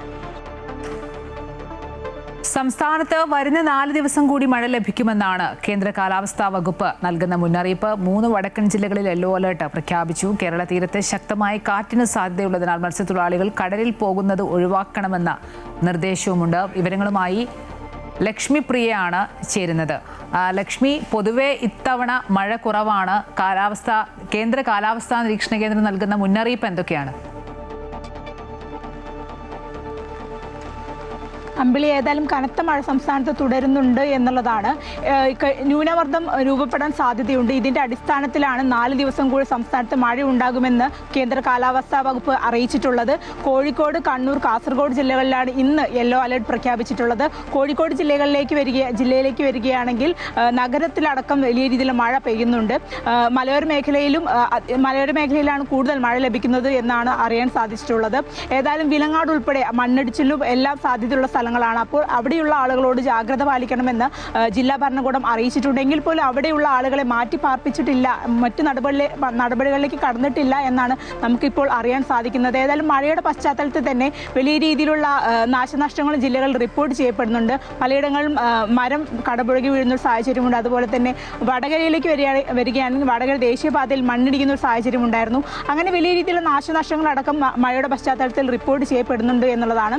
നമ്മൾ എടുത്തു നോക്കുകയാണെങ്കിൽ കഴിഞ്ഞ മാസം തന്നെ കാലവർഷം എത്തിയിരുന്നു. എങ്കിൽ പോലും അതിശക്തമായ മഴ ലഭിച്ചിട്ടുണ്ടായിരുന്നില്ല. അപ്പോൾ 34% മഴ കുറവ് ലഭിച്ചിട്ടുണ്ട്. കുറവാണ് മഴ ലഭിച്ചത് എന്നുള്ളതാണ് കേന്ദ്ര കാലാവസ്ഥാ വകുപ്പ് അറിയിച്ചിട്ടുള്ളത്. എങ്കിൽ പോലും കോഴിക്കോട് ജില്ലയിലാണ് കൂടുതൽ മഴ ലഭിച്ചിട്ടുള്ളത്. അതേസമയം വയനാട് ജില്ലയിലാണ് ഏറ്റവും കുറവ് മഴ ലഭിച്ചിട്ടുള്ളത്. ഏതായാലും 4 ദിവസം കൂടി മഴ തുടരുമെന്നാണ് അറിയിച്ചിട്ടുള്ളത്. അമ്പിളി, ശരി. സംസ്ഥാനത്ത് വരുന്ന 4 ദിവസം കൂടി മഴ ലഭിക്കുമെന്നാണ് കേന്ദ്ര കാലാവസ്ഥാ വകുപ്പിന്റെ മുന്നറിയിപ്പ്. 3 വടക്കൻ ജില്ലകളിൽ യെല്ലോ അലർട്ട് പ്രഖ്യാപിച്ചിട്ടുണ്ട്. കേരള തീരത്ത് ശക്തമായ കാറ്റിന് സാധ്യതയുള്ളതിനാൽ മത്സ്യത്തൊഴിലാളികൾ കടലിൽ പോകുന്നത് ഒഴിവാക്കണമെന്ന നിർദ്ദേശമുണ്ട്. കോഴിക്കോട് നിന്നും ലക്ഷ്മി പ്രിയയാണ് വിശദാംശങ്ങൾ നൽകിയത്. കോട്ടയം കോടിമത പാലത്തിൽ ഒരാഴ്ചത്തേക്ക് ഗതാഗതം നിരോധിച്ചു. പാലത്തിന്റെ അപ്രോച്ച് റോഡിൽ അറ്റകുറ്റപ്പണികൾ നടത്തേണ്ടതിനാലാണ് ഗതാഗത നിരോധനം. ഇതേ തുടർന്ന് MC റോഡിൽ ഈ ഭാഗത്തു കൂടി പോകേണ്ട ചരക്ക് വാഹനങ്ങളും സ്വകാര്യ വാഹനങ്ങളും വഴിതിരിച്ചുവിടും. MC റോഡിലെ പ്രധാന പാലങ്ങളിൽ ഒന്നാണ് കോട്ടയം കോടിമത പാലം. താൽക്കാലിക ഗതാഗത ക്രമീകരണം ഇതുവഴി പോകുന്ന ദീർഘദൂര യാത്രക്കാർക്ക് ബുദ്ധിമുട്ട് സൃഷ്ടിക്കുന്നതാണ്. കൂടുതൽ വിവരങ്ങളുമായി കോട്ടയത്ത് നിന്നും പ്രശാന്ത് ജോസഫ് ചേരുന്നുണ്ട്. പ്രശാന്ത്, പറഞ്ഞ പോലെ തന്നെ ഈ അറ്റകുറ്റപ്പണികളുടെ ഭാഗമായിട്ടാണ് ഇങ്ങനെ ഒരു ക്രമീകരണം. നിലവിൽ ഒരാഴ്ചത്തേക്ക് പകരം ഏർപ്പെടുത്തിയിട്ടുള്ള ഗതാഗത സൗകര്യങ്ങളും ക്രമീകരണങ്ങളും ഒക്കെ എങ്ങനെയാണ്?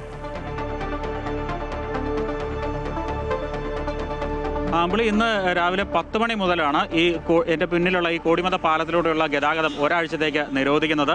ഞാൻ നിൽക്കുന്നതിന് തൊട്ട് പിന്നിലായി റോഡ് ഒരു 1.5 മാസം മുമ്പ് ഇടിഞ്ഞു താഴുന്ന ഒരു സാഹചര്യമുണ്ടായി. ഇതേ തുടർന്ന് ഇവിടെ വാഹനങ്ങൾ വലിയ രീതിയിൽ അപകടത്തിൽപ്പെടുന്ന ഒരു സാഹചര്യമുണ്ട്. മഴയും മറ്റും ഉള്ളപ്പോൾ ഇവിടെ ഈ റോഡ് താഴുന്നത് അറിയാതെ പലപ്പോഴും വാഹനങ്ങൾ വരികയും അപകടത്തിൽപ്പെടുകയും ചെയ്യുന്ന ഒരു സാഹചര്യമുണ്ട്.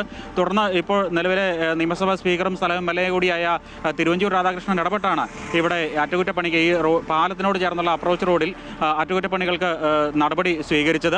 ഇതേ തുടർന്നാണ് ഇന്ന് 10 മണി മുതൽ ഗതാഗത നിയന്ത്രണം ഏർപ്പെടുത്തുന്നത്. ഗതാഗത നിയന്ത്രണമല്ല, പൂർണ്ണമായും ഇതുവഴിയുള്ള വാഹനങ്ങൾ വഴിതിരിച്ച് വിടുകയാണ്. ഇത് ദീർഘദൂര യാത്രക്കാരെയാണ് ഏറ്റവും കൂടുതൽ ബുദ്ധിമുട്ടിക്കുന്നത്. കാരണം ചങ്ങനാശ്ശേരി മുതലാണ് വാഹനങ്ങൾ വഴിതിരിച്ച് വിടുന്നത്. ചങ്ങനാശ്ശേരി ഭാഗത്തു നിന്നും, അതായത് തിരുവനന്തപുരം പോലുള്ള സ്ഥലങ്ങളിൽ നിന്നും ചങ്ങനാശ്ശേരി ഈ വഴി വന്ന് എറണാകുളം പോലുള്ള സ്ഥലങ്ങളിലേക്ക് പോകേണ്ടവർക്കാണ് ഏറെ ബുദ്ധിമുട്ടുണ്ടാകുന്നത്. ഇത് ചങ്ങനാശ്ശേരി ളായിക്കാട് ഭാഗത്തു നിന്നും വഴിതിരിച്ച് വിട്ട് ഇത് മണർകാട് വഴി കടത്തി ഏറ്റുമാനൂർ വഴിതിരിച്ചു വിടുകയാണ് ചെയ്യുന്നത്. അതേപോലെ തന്നെ എറണാകുളം ഭാഗത്തു നിന്നും വരുന്ന വാഹനങ്ങൾ ഏറ്റുമാനൂർ പട്ടിതാനത്ത് നിന്നും മണർകാട് വഴി ചങ്ങനാശ്ശേരിയിലെത്തി വേണം കടന്നു പോകുവാൻ. ഇത്തരത്തിലാണ് ഗതാഗത നിയന്ത്രണം ഏർപ്പെടുത്തിയിരിക്കുന്നത്. അതേപോലെ തന്നെ ചങ്ങനാശ്ശേരി മുതൽ ഈ കോട്ടയം കോടിമത വരെയുള്ള ഭാഗത്തെ വാഹനങ്ങൾ കോട്ടയം ടൗണിലേക്കും മറ്റും കടന്നു പോകണമെങ്കിൽ അത് സിമന്റ് കവലയിൽ നിന്നും തിരിഞ്ഞ് ചാലുകുന്നിലെത്തി വേണം ടൗണിലേക്കും മറ്റും കടന്നു പോകാൻ. അത്തരത്തിലാണ് ഗതാഗത നിയന്ത്രണം ഏർപ്പെടുത്തിയിരിക്കുന്നത്. അതേപോലെ തന്നെ കോട്ടയത്തിൻ്റെ ഭാഗമായുള്ള കോട്ടയം ടൗണിനോട് ചേർന്നുള്ള 2 ബൈപ്പാസുകളാണ് പ്രധാനമായും വാഹനങ്ങൾ വഴിതിരിച്ചു വിടുന്നതിനായി പ്രയോജനപ്പെടുത്തിയിട്ടുള്ളത്. ഒന്ന് കോട്ടയം ടൗണിൽ നിന്നും ഈരയിൽ കടവ് വഴി മണിപ്പുഴ ജംഗ്ഷനിൽ എത്തിച്ചേരുന്ന ഒരു ബൈപ്പാസാണ്. അതേപോലെ തന്നെ ഒന്ന് സിമന്റ് കവലയിൽ നിന്നും ആരംഭിച്ച പാറേച്ചാൽ ബൈപ്പാസ്, അത് കുമരകം ഭാഗത്തേക്കൊക്കെ പോകുന്ന വാഹനങ്ങൾക്ക് പ്രയോജനപ്പെടുത്താൻ കഴിയുന്ന ഒരു വഴിയാണ്. ഇങ്ങനെ 2 ബൈപ്പാസുകളാണ് പ്രധാനമായും വാഹനങ്ങൾ വഴിതിരിച്ചു വിടുന്നതിനായി നിർദ്ദേശിച്ചിട്ടുള്ളത് അല്ലെങ്കിൽ ചൂണ്ടിക്കാണിച്ചിട്ടുള്ളത്. എന്നാൽ ദീർഘദൂര യാത്രക്കാരെ സംബന്ധിച്ചിടത്തോളം ഈ വഴികളൊന്നും തന്നെ വേണ്ടത്ര പരിചയമുള്ളതല്ല. എന്നാൽ ഈ സ്ഥലങ്ങളിലൊക്കെ തിരിഞ്ഞു പോകുന്നിടത്ത് പോലീസിനെ അടക്കം വിന്യസിച്ചുകൊണ്ട് വാഹനങ്ങൾ വഴിതിരിച്ചു വിടുന്നതിന് ആളുകൾക്ക് ആശയക്കുഴപ്പം ഇല്ലാതെ തന്നെ കടന്നു പോകുന്നതിന് സൗകര്യമൊരുക്കുമെന്നാണ് പോലീസും അറിയിച്ചിട്ടുള്ളത്. എന്നാൽ പ്രധാന പ്രശ്നം എന്തെന്ന് ചോദിച്ചു കഴിഞ്ഞാൽ ഈ ജംഗ്ഷനുകളിലൊന്നും തന്നെ വേണ്ടത്ര വീതിയോ സൗകര്യങ്ങളോ ഇല്ല. ഇത് യാത്രക്കാരെ വലിയ തോതിൽ ബുദ്ധിമുട്ടിക്കും. ഇവിടെ വലിയ തോതിലുള്ള ഗതാഗതക്കുരുക്ക് ഉണ്ടാകാനുള്ള ഒരു സാധ്യതയും ചൂണ്ടിക്കാണിക്കുന്നുണ്ട്. അത്തരത്തിൽ ഒരാഴ്ചത്തേക്കാണ് നിയന്ത്രണം അല്ലെങ്കിൽ ഗതാഗത നിരോധനം പറഞ്ഞിട്ടുള്ളതെങ്കിലും ഇത് ഒരുപക്ഷെ ഈ ഒരാഴ്ച കൊണ്ട് ഈ നിർമ്മാണ ജോലികൾ അല്ലെങ്കിൽ അറ്റകുറ്റപ്പണികൾ പൂർത്തീകരിച്ച് തുറന്നു കൊടുക്കാൻ കഴിയുമോ എന്നുള്ള ഒരു ആശങ്ക ഇപ്പോൾ നിലനിൽക്കുന്നുണ്ട്. ഞാൻ നിൽക്കുന്നതിൻ്റെ വലതുഭാഗത്തായി പുതിയൊരു പാലം കൂടി ഇവിടെ ഈ കോടിമത പാലത്തിന് സമാന്തരമായി മറ്റൊരു പുതിയൊരു പാലം കൂടി നിർമ്മാണം പൂർത്തീകരിച്ചിട്ടുണ്ട്. പക്ഷേ കുഴപ്പം എന്തെന്ന് ചോദിച്ചാൽ ആ നിർമ്മാണം പൂർത്തീകരിച്ചിട്ട് ഏറെ കാലമായെങ്കിൽ പോലും അതിൻ്റെ അപ്രോച്ച് റോഡ് ഇരുവശങ്ങളിലും നിർമ്മാണം പൂർത്തീകരിച്ചിട്ടില്ല. ടാറിംഗ് ഉൾപ്പെടെയുള്ള ജോലികൾ പൂർത്തീകരിക്കേണ്ടതുണ്ട്. അത് വലിയൊരു പ്രതിസന്ധിയാണ് അതിലെ വാഹനങ്ങൾ കടന്നുവിടാൻ കഴിയാത്തത് മൂലം ഉണ്ടായിരിക്കുന്നത്. ഏതായാലും വൈകാതെ അവിടെ ഒരു ടാറിംഗ് നടത്തിയ ശേഷം ഇവിടെ അറ്റകുറ്റപ്പണികൾ നടത്താൻ കഴിഞ്ഞിരുന്നെങ്കിൽ ഇതുവഴി കടന്നു പോകുന്ന ആയിരക്കണക്കിനല്ല MC റോഡാണ് MC റോഡിലെ പ്രധാനപ്പെട്ട പാലങ്ങളിൽ ഒന്ന് തന്നെയാണ് കോടിമത പാലം. കിഴക്കൻ ജില്ലകളിൽ നിന്ന് വടക്കൻ ജില്ലകളിലേക്കും വടക്കൻ ജില്ലകളിൽ നിന്ന് കിഴക്കൻ ജില്ലകളിലേക്കും ഒക്കെ കോട്ടയം വഴി കടന്നു പോകുന്ന എല്ലാ വാഹനങ്ങളും ഈ പാലത്തിൽ കൂടി തന്നെയാണ് കടന്നു പോയിക്കൊണ്ടിരിക്കുന്നത്. അത്തരത്തിലൊരു വാഹനത്തിലാണ് ഒരാഴ്ചയോളം ഗതാഗത നിയന്ത്രണം ഏർപ്പെടുത്തുന്നത്. അപ്പോൾ അത് എത്രത്തോളം വലിയൊരു പ്രതിസന്ധിയാണ് ഉണ്ടാക്കുക എന്നുള്ളത് തീർച്ചയായും മനസ്സിലാക്കാവുന്നതാണ്. അപ്പോൾ ഈ സമാന്തര പാലത്തിൽ അല്ലെങ്കിൽ പുതുതായി നിർമ്മിച്ച ഈ പാലത്തിലൂടെ ഗതാഗതം ആരംഭിക്കാൻ താൽക്കാലികമായെങ്കിലും കടത്തിവിടാൻ ഒരു ക്രമീകരണം ഏർപ്പെടുത്തിയിരുന്നെങ്കിൽ അത് യാത്രക്കാരെ സംബന്ധിച്ചിടത്തോളം വലിയ ഒരു ആശ്വാസമാകുമായിരുന്നു. ഇപ്പോൾ ടൗണിലേക്ക് എത്തുന്നവരെ സംബന്ധിച്ചിടത്തോളം ഈ നഗരത്തിൻ്റെ പ്രാന്തപ്രദേശങ്ങളിൽ നിന്നും ടൗണിലേക്ക് എത്തുന്നവരെ സംബന്ധിച്ചിടത്തോളം വലിയ ബുദ്ധിമുട്ടാണ് സൃഷ്ടിക്കുന്നത്. അതേപോലെ തന്നെ ദീർഘദൂര യാത്രക്കാരെ സംബന്ധിച്ചിടത്തോളം ഈ ചങ്ങനാശ്ശേരി ളായിക്കാട് ഭാഗത്തു നിന്നും തിരുവനന്തപുരത്ത് നിന്ന് വരുന്നവരെ സംബന്ധിച്ചിടത്തോളം ചങ്ങനാശ്ശേരി ളായിക്കാട് ഭാഗത്തു നിന്നും മണർകാട് വഴിയൊക്കെ കടന്നു പോകുക എന്ന് പറഞ്ഞാൽ വഴി ഒട്ടും പരിചിതമായ ഒരു സാഹചര്യമല്ല ഉള്ളത്. ഇതൊക്കെ യാത്രക്കാർക്ക് വലിയ ബുദ്ധിമുട്ടായി മാറുന്ന ഒരു സാഹചര്യമാണ്. ഏതായാലും ഒരാഴ്ചയ്ക്കുള്ളിൽ ഗതാഗതം ഇതുവഴി പുനഃസ്ഥാപിക്കുമെന്നാണ് പൊതുമരാമത്ത് വകുപ്പ് അറിയിച്ചിട്ടുള്ളത്. ഏതായാലും അത് എത്രത്തോളം നീണ്ടുപോകുമെന്ന് തീർച്ചയായും കണ്ടറിയേണ്ടിയിരിക്കുന്നു. അമ്പിളി, ശരി. കോട്ടയം കോടിമത പാലത്തിലാണ് ഒരാഴ്ചത്തേക്ക് ഗതാഗതം നിരോധിച്ചിട്ടുള്ളത്. പാലത്തിന്റെ അപ്രോച്ച് റോഡിൽ അറ്റകുറ്റപ്പണികൾ നടത്തുന്നതുകൊണ്ടാണ് ഗതാഗത നിരോധനം. ഇതേ തുടർന്ന് MC റോഡിൽ ഇരുഭാഗത്തുകൂടി പോകേണ്ട ചരക്ക് വാഹനങ്ങളും സ്വകാര്യ വാഹനങ്ങളും ഒക്കെ വഴിതിരിച്ചുവിടും. MC റോഡിലെ പ്രധാന പാലങ്ങളിലൊന്നാണ് കോട്ടയം കോടിമത പാലം. പ്രശാന്ത് സൂചിപ്പിച്ച പോലെ തന്നെ ഈ വഴി ദീർഘദൂര യാത്രയ്ക്ക് പോകുന്നവരാണ് ഏറ്റവും കൂടുതൽ ശ്രദ്ധിക്കേണ്ടത്. താൽക്കാലിക ഗതാഗത ക്രമീകരണം ഇതുവഴി പോകുന്ന ആ ദീർഘദൂര യാത്രക്കാർക്ക് ബുദ്ധിമുട്ട് സൃഷ്ടിക്കുന്നതാണ്. എന്തായാലും ഇതിന്റെ വിശദാംശങ്ങൾ നൽകുകയായിരുന്നു കോട്ടയത്ത് നിന്നും പ്രശാന്ത് ജോസഫ്. MC റോഡിൽ കോട്ടയം SH മൗണ്ടിലെ കുഴി അടയ്ക്കുന്നതിനായി BJP നടത്തിയ സമരം ഫലം കണ്ടു. പൊതുമരാമത്ത് വകുപ്പ് ഇന്റർലോക്ക് കട്ടകൾ നിരത്തി പ്രശ്നം താൽക്കാലികമായി പരിഹരിച്ചിരിക്കുകയാണ്. മഴ മാറിയ ശേഷം പൂർണ്ണമായി റീടാറിംഗ് നടത്തുമെന്നും പൊതുമരാമത്ത് വകുപ്പ് അറിയിച്ചിട്ടുണ്ട്. അതേസമയം ഇവിടെ ഓടയിലേക്ക് സ്വകാര്യ ഹോട്ടലിൽ നിന്നും മലിനജലം ഒഴുക്കുന്നത് തടയാൻ നടപടി ആയിട്ടില്ല. SH മൗണ്ടിൽ ചൂട്ടുവേലി ജംഗ്ഷന് സമീപമാണ് റോഡിലെ ടാറിംഗ് തകർന്ന് കുഴി രൂപപ്പെട്ടതിനെ തുടർന്ന് ഗതാഗതക്കുരുക്ക് രൂക്ഷമായിരുന്നത്. ഇവിടെ അപകടങ്ങളും പതിവായതോടെ BJP കോട്ടയം വെസ്റ്റ് ജില്ലാ കമ്മിറ്റിയുടെ നേതൃത്വത്തിൽ ചൊവ്വാഴ്ച സമരം നടത്തിയിരുന്നു. റോഡിലെ കുഴിയിൽ വാഴ നടുകയും PWD ഓഫീസ് ഉപരോധിക്കുകയും ചെയ്തതോടെയാണ് പ്രശ്നത്തിന് താൽക്കാലിക പരിഹാരമൊരുക്കാൻ പൊതുമരാമത്ത് വകുപ്പ് നടപടി സ്വീകരിച്ചത്. ചൊവ്വാഴ്ച രാത്രിയിൽ ഇന്റർലോക്ക് കട്ടകൾ നിരത്തി റോഡിലെ കുഴികൾ താൽക്കാലികമായി മൂടി. മഴക്കാലത്തിന് ശേഷം ഇന്റർലോക്ക് കട്ടകൾ മാറ്റി ടാറിംഗ് നടത്തുമെന്നും പൊതുമരാമത്ത് വകുപ്പ് അറിയിച്ചു. റോഡിൽ കുഴി രൂപപ്പെട്ടത് വാട്ടർ അതോറിറ്റിയുടെ പൈപ്പ് ലൈൻ പൊട്ടി വെള്ളമൊഴുകിയത് മൂലമാണെന്നായിരുന്നു പൊതുമരാമത്ത് വകുപ്പിന്റെ മുൻപത്തെ വിലയിരുത്തൽ. ഇതേ തുടർന്ന് വാട്ടർ അതോറിറ്റി പലതവണ ഇവിടെ പരിശോധനകൾ നടത്തുകയും ചെയ്തു. എന്നാൽ സമീപത്തെ ഹോട്ടലിൽ നിന്നും ഈ ഭാഗത്തെ ഓടയിലേക്ക് മലിനജലം ഒഴുക്കുന്നത് മൂലം റോഡിനടിയിലെ മണ്ണൊലിച്ചു പോയി കുഴി രൂപപ്പെടുകയായിരുന്നുവെന്ന് പിന്നീട് കണ്ടെത്തി. ഹോട്ടലിന് നഗരസഭാ അധികൃതർ നോട്ടീസ് നൽകിയെങ്കിലും ഇപ്പോഴും മലിനജലം ഒഴുക്കുന്നതായാണ് പരാതി. ഹോട്ടലിന്റെ മാലിന്യ ടാങ്കിൽ നിന്നും ഓടയിലേക്കുള്ള കുഴൽ പോലും ഇനിയും നീക്കം ചെയ്യാൻ തയ്യാറായിട്ടില്ലെന്നും ആരോപണമുണ്ട്. ഇതിൽ നഗരസഭ ഉദാസീനത കാട്ടുന്നതായാണ് ആരോപണം. എന്നാൽ തുടർന്നും ഹോട്ടലിൽ നിന്ന് ഓടയിലേക്ക് മാലിന്യം ഒഴുക്കാൻ അനുവദിക്കില്ലെന്ന് നഗരസഭാ അധികൃതർ അറിയിച്ചു. ഏതായാലും ഇന്റർലോക്ക് കട്ടകൾ നിരത്തി റോഡിലെ കുഴി താൽക്കാലികമായി മൂടിയതോടെ ഈ ഭാഗത്തെ ഗതാഗതക്കുരുക്കിനും തൽക്കാലം പരിഹാരമായി. അമൃത ന്യൂസ്, കോട്ടയം. വാട്സപ്പിൽ മൊബൈൽ ഫോൺ നമ്പർ വെളിപ്പെടുത്താതെ യൂസർ നെയിം ഉപയോഗിച്ച് ചാറ്റ് ചെയ്യുന്ന സംവിധാനം വിശദമായ പരിശോധനയ്ക്ക് ശേഷം മാത്രമേ നടപ്പാക്കൂ എന്ന് മെറ്റ. കേന്ദ്ര സർക്കാർ നോട്ടീസ് അയച്ച പശ്ചാത്തലത്തിലാണ് തീരുമാനം. പുതിയ ഫീച്ചറിൽ ആവശ്യമായ സുരക്ഷാ മുൻകരുതൽ സ്വീകരിച്ചിട്ടുണ്ടെന്നും മെറ്റ അറിയിച്ചു.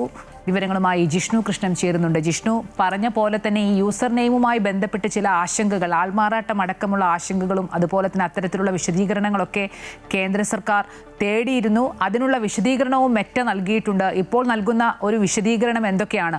ഒപ്പം തന്നെ കേന്ദ്ര സർക്കാർ സ്വീകരിക്കുന്ന ഒരു നിലപാടും എന്തായിരിക്കും ഈ കാര്യത്തിൽ?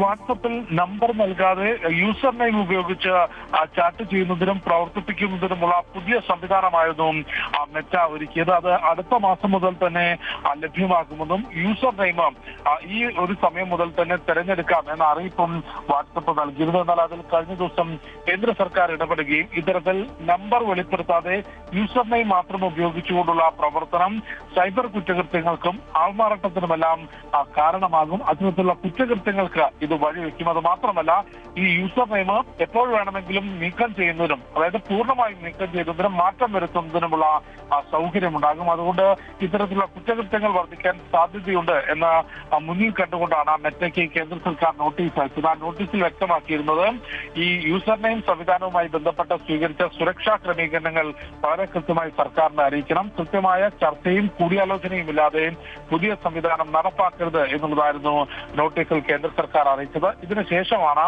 ഈ പുതിയ സംവിധാനം തിടുക്കത്തിൽ നടപ്പാക്കേണ്ട എന്ന തീരുമാനത്തിലേക്ക് ഇപ്പോൾ മെറ്റ എത്തിയിട്ടുള്ളത്. കേന്ദ്ര സർക്കാർ നിയോഗിക്കുന്ന സമിതി അല്ലെങ്കിൽ അത്തരത്തിലൊരു ചർച്ച കേന്ദ്ര സർക്കാരുമായി മെറ്റ അധികൃതർ നടത്തും. നിലവിൽ ചൂണ്ടിക്കാട്ടിയത് ഇത്തരത്തിൽ യൂസർ നെയിം ആണെങ്കിൽ പോലും അതിന് കൃത്യമായ സുരക്ഷാ മുൻകരുതലുകൾ സ്വീകരിച്ചിട്ടുണ്ട് എന്നൊരു വാദം മെറ്റ മുൻപോട്ട് വെച്ചിട്ടുണ്ടെങ്കിൽ പോലും വിശദമായ ചർച്ചകൾക്ക് ശേഷം മാത്രമായിരിക്കും ഇന്ത്യയിൽ വാട്സപ്പിന്റെ പുതിയ സംവിധാനത്തിന് പ്രവർത്തിപ്പിക്കാൻ സാധിക്കുക. അത് കൂടിയാലോചനകൾക്കും ചർച്ചകൾക്കും വിശദമായ പരിശോധനയ്ക്കും ശേഷം മാത്രമേ നടപ്പാക്കൂ എന്ന കാര്യം കൂടി മെറ്റ അറിയിച്ചിട്ടുണ്ട്.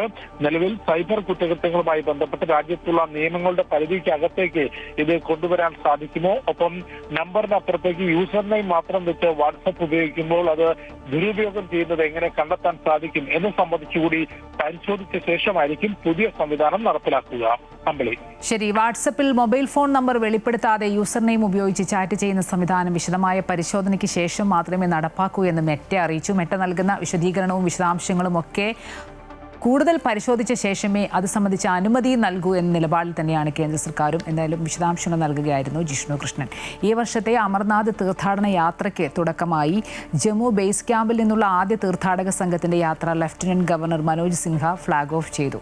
അമർനാഥ് തീർത്ഥാടനത്തിനുള്ള ഒരുക്കങ്ങളും സുരക്ഷാ ക്രമീകരണങ്ങളും കഴിഞ്ഞ ദിവസം ലഫ്റ്റനന്റ് ഗവർണർ നേരിട്ട് വിലയിരുത്തിയിരുന്നു. ഈ വർഷം 3.5 ലക്ഷത്തിലധികം തീർത്ഥാടകരാണ് രജിസ്റ്റർ ചെയ്തിട്ടുള്ളത്. അമർനാഥ് യാത്രയുടെ പശ്ചാത്തലത്തിൽ ജമ്മു കശ്മീരിൽ സുരക്ഷാ ക്രമീകരണങ്ങളും നിരീക്ഷണവുമൊക്കെ വർദ്ധിപ്പിച്ചിരിക്കുകയാണ്. ജമ്മു ശ്രീനഗർ ദേശീയപാതയിൽ പ്രത്യേക പരിശോധനയും നടത്തുന്നുണ്ട്.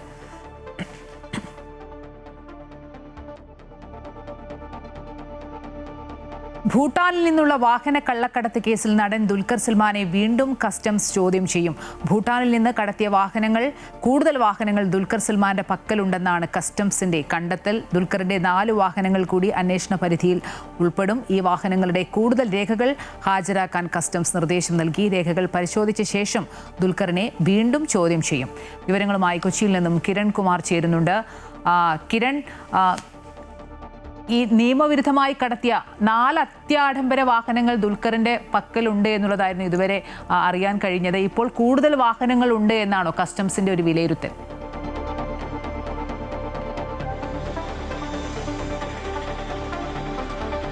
അമ്പിളി, നികുതി വെട്ടിച്ച് ഭൂട്ടാനിൽ നിന്ന് ഇന്ത്യയിലേക്ക് കടത്തിയിട്ടുള്ള കൂടുതൽ വാഹനങ്ങൾ ദുൽഖറിന്റെ പക്കലുണ്ടാകാമെന്നുള്ളൊരു സംശയത്തിലേക്ക് തന്നെയാണ് കസ്റ്റംസ് കടക്കുന്നത്. ദുൽഖറിന്റെ കൈവശമുള്ള ആഡംബര വാഹനങ്ങൾ, ഇത് പഴയ വാഹനങ്ങളാണ്.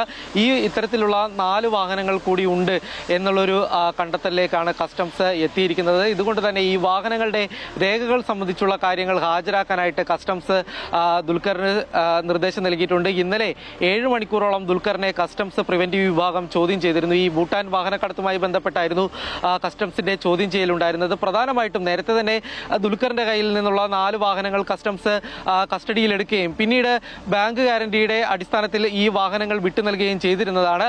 ഈ വാഹനങ്ങളുടെ രേഖകളടക്കമുള്ള കാര്യങ്ങൾ ദുൽഖർ ഇന്നലെ ഹാജരാക്കിയിരുന്നു. പ്രധാനമായിട്ടും ഈ വാഹനങ്ങൾ ഇത്തരത്തിൽ ഭൂട്ടാനിൽ നിന്ന് കടത്തിക്കൊണ്ടുവന്നതാണ് എന്ന് തന്നെയുള്ള ഒരു കണ്ടെത്തലിലേക്കാണ് കസ്റ്റംസ് എത്തിയിരിക്കുന്നത്. എന്നാൽ ദുൽഖർ നൽകിയിട്ടുള്ള മൊഴി ഈ വാഹനങ്ങൾ കടത്തിക്കൊണ്ടുവന്നതാണ് എന്നുള്ളൊരു കാര്യം തനിക്ക് അറിയില്ലായിരുന്നു. നികുതി അടച്ചുകൊണ്ട് നൽകി വന്നിട്ടുള്ള വാഹനങ്ങളാണ് എന്ന് മനസ്സിലാക്കിയാണ് താൻ ഈ വാഹനങ്ങൾ എടുത്തത്. താൻ ഇത്തരത്തിലൊരു നികുതി വെട്ടിപ്പ് സംഘത്തിന്റെ ഭാഗമായിട്ടില്ല, ഈ കൊള്ള സംഘവുമായിട്ട് തനിക്ക് നേരിട്ട് ബന്ധമില്ല എന്നുള്ളൊരു വെളിപ്പെടുത്തൽ തന്നെയായിരുന്നു ഏതായാലും ദുൽഖറിന്റെ ഭാഗത്തു നിന്നും ഉണ്ടായിരുന്നത്. ഏതായാലും ഈ കാര്യങ്ങൾ കൂടുതലായി തന്നെ കസ്റ്റംസ് പരിശോധിച്ചു വരികയാണ്. ഇതിന്റെ ഭാഗമായിട്ടാണ് ഈ രേഖകൾ ഹാജരാക്കാനായിട്ട് പറഞ്ഞിരിക്കുന്നത്. ഈ രേഖകൾ തന്നെ വ്യാജമായിട്ട് നിർമ്മിച്ചതാണോ എന്നുള്ള കാര്യം കൂടി കസ്റ്റംസിന്റെ സംശയമുണ്ട്. അതുകൊണ്ട് അതിന്റെ ആധികാരികത സംബന്ധിച്ചുള്ള കാര്യങ്ങളും കസ്റ്റംസ് പരിശോധിച്ചു വരികയാണ്. നിലവിലിപ്പോൾ 4 വാഹനങ്ങൾ നേരത്തെ തന്നെ ദുൽഖറിന്റെ ഈ കേസുമായി ബന്ധപ്പെട്ട് ഉൾപ്പെട്ടിട്ടുണ്ട്. ഇതിന് പുറമെ ദുൽഖറിന്റെ ഗ്യാരേജിലുള്ള മറ്റ് 4 വാഹനങ്ങൾ കൂടി ഈ കേസുമായി ബന്ധപ്പെട്ടതാണോ, ഇത്തരത്തിൽ വാഹനം കടത്തിക്കൊണ്ടുവന്നതാണോ എന്നുള്ളൊരു കാര്യം കൂടിയാണ് പ്രധാനമായിട്ടും കസ്റ്റംസ് അന്വേഷിച്ചുകൊണ്ടിരിക്കുന്നത്. ഇതിന്റെ ഭാഗമായിട്ട് ഏതായാലും രേഖകൾ ഹാജരാക്കാൻ പറയുന്നുണ്ട്. ഇതിന് ശേഷം വീണ്ടും ദുൽഖറിനെ ചോദ്യം ചെയ്യുന്നതിന് വേണ്ടിയുള്ള നീക്കം തന്നെയാണ് കസ്റ്റംസിന്റെ ഭാഗത്തു നിന്നും ഉണ്ടായിരിക്കുന്നത്.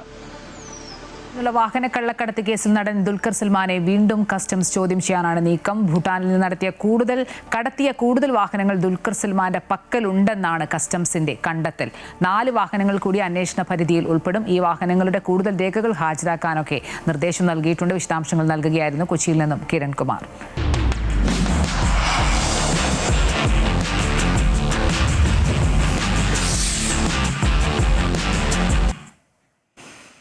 ഫിഫ ലോകകപ്പിൽ ബോസ്നിയയെ തോൽപ്പിച്ച അമേരിക്ക പ്രീ ക്വാർട്ടറിൽ. എതിരില്ലാത്ത 2 ഗോളുകൾക്കാണ് അമേരിക്കയുടെ ജയം. മത്സരത്തിന് 45-ാം മിനിറ്റിൽ ഫ്ലോറിൻ ബാലോഗണിലാണ് അമേരിക്കയ്ക്കായി ആദ്യ ഗോൾ നേടിയത്. പിന്നീട് 64-ാം മിനിറ്റിൽ ഗോൾ വേട്ടക്കാരനായ ഫ്ലോറിൻ ബാലോഗോൺ റെഡ് കാർഡ് കണ്ട് പുറത്തായി. ഒരാൾ കുറഞ്ഞിട്ടും പതറാതെ കളിച്ച അമേരിക്കയ്ക്കായി മാലിക് ടിൽമാൻ 2ാം ഗോൾ നേടി ലീഡ് ഉയർത്തുകയായിരുന്നു. പ്രീ ക്വാർട്ടറിൽ അമേരിക്ക ബെൽജിയത്തെ നേരിടും. ഫിഫ ലോകകപ്പിൽ ആവേശകരമായ മറ്റൊരു മത്സരമായിരുന്നു സെനഗൽ ബെൽജിയം പോരാട്ടം. സെനഗലിനെ വീഴ്ത്തി ബെൽജിയം പ്രീ ക്വാർട്ടറിൽ പ്രവേശിച്ചു. അറ്റ്ലാന്റയിൽ നടന്ന റൗണ്ട് ഓഫ് 32 പോരാട്ടത്തിൽ 2-നെതിരെ 3 ഗോളുകൾക്കാണ് ബെൽജിയം വിജയിച്ചത്. എക്സ്ട്രാ ടൈമിലായിരുന്നു ബെൽജിയത്തിന്റെ ജയം. യൂറി ടൈലമാൻസിന്റെ ഇരട്ട ഗോളുകളും റൊമേലു ലുക്കാക്കുവിന്റെ 1 ഗോളുമാണ് ബെൽജിയത്തിന് ജയം സമ്മാനിച്ചത്. സെനഗലിന് വേണ്ടി ഹബീബ് ഡിയാറയും ഇസ്മായിൽ ഇസാറും സ്കോർ ചെയ്തു. 2 ഗോളുകൾക്ക് മുന്നിൽ നിന്ന ശേഷമാണ് സെനഗൽ തോൽവി വഴങ്ങിയത്. മറ്റൊരു മത്സരത്തിൽ കോങ്കോയെ തകർത്ത് ഇംഗ്ലണ്ട് പ്രീ ക്വാർട്ടറിൽ. അറ്റ്ലാന്റയിൽ നടന്ന റൗണ്ട് ഓഫ് 32 മത്സരത്തിൽ ആദ്യ പകുതിയിൽ പിന്നിലായതിനു ശേഷം 2ാം പകുതിയിൽ നായകൻ ഹാരി കെയ്ൻ നേടിയ ഇരട്ട ഗോളുകളുടെ കരുത്തിലാണ് ഇംഗ്ലണ്ട് 1-നെതിരെ 2 ഗോളുകൾക്ക് ജയം സ്വന്തമാക്കിയത്. മത്സരത്തിന്റെ തുടക്കത്തിൽ 7-ാം മിനിറ്റിലാണ് കോങ്കോ ആദ്യം ലീഡെടുത്തത്. ബ്രയാൻ സിപെങ്കയാണ് കോങ്കോയ്ക്കായി ഗോൾ വല കുലുക്കിയത്. ആദ്യ പകുതിയിലെ തിരിച്ചടികളിൽ നിന്നും ശക്തമായി തിരിച്ചു വന്നാണ് ഇംഗ്ലണ്ട് പ്രീ ക്വാർട്ടറിലേക്ക് യോഗ്യത നേടിയത്. 75-ാം മിനിറ്റിലും 85-ാം മിനിറ്റിലുമാണ് ഹാരി കെയ്ൻ ഇംഗ്ലണ്ടിനായി ഗോൾ നേടിയത്. ഈ മത്സരത്തിലെ ഇരട്ട ഗോളോടെ ലോകകപ്പിലെ കെയ്നിന്റെ ആകെ ഗോളുകൾ 13 ഉയർന്നു. 117 മത്സരങ്ങളിൽ നിന്ന് 84 അന്താരാഷ്ട്ര ഗോളുകൾ എന്ന അപൂർവ നേട്ടവും കെയ്ൻ സ്വന്തമാക്കി. റൗണ്ട് ഓഫ് 16 പോരാട്ടത്തിൽ ലോകകപ്പിന്റെ സഹ ആതിഥേയരായ മെക്സിക്കോയാണ് ഇംഗ്ലണ്ടിന്റെ അടുത്ത എതിരാളികൾ. സ്പെയിൻ ഇന്ന് ഓസ്ട്രിയയെ നേരിടും. ഇന്ന് അർദ്ധരാത്രി 12:30-ക്കാണ് മത്സരം. ഗ്രൂപ്പ് എച്ച് പോരാട്ടത്തിൽ 3 മത്സരങ്ങളിലും ജയിച്ച് ഗ്രൂപ്പ് ചാമ്പ്യന്മാരായാണ് സ്പെയിൻ റൗണ്ട് ഓഫ് 32-ലേക്ക് കടക്കുന്നത്. ഗ്രൂപ്പ് ജെ പോരാട്ടത്തിൽ 1-നെതിരെ 3 ഗോളുകൾക്ക് ജോർദാനെ കീഴടക്കിയ ഓസ്ട്രിയ അൾജീരിയയുമായി 3-3 സമനില വഴങ്ങിയാണ് നോക്കൌട്ടിലേക്ക് യോഗ്യത നേടിയിട്ടുള്ളത്.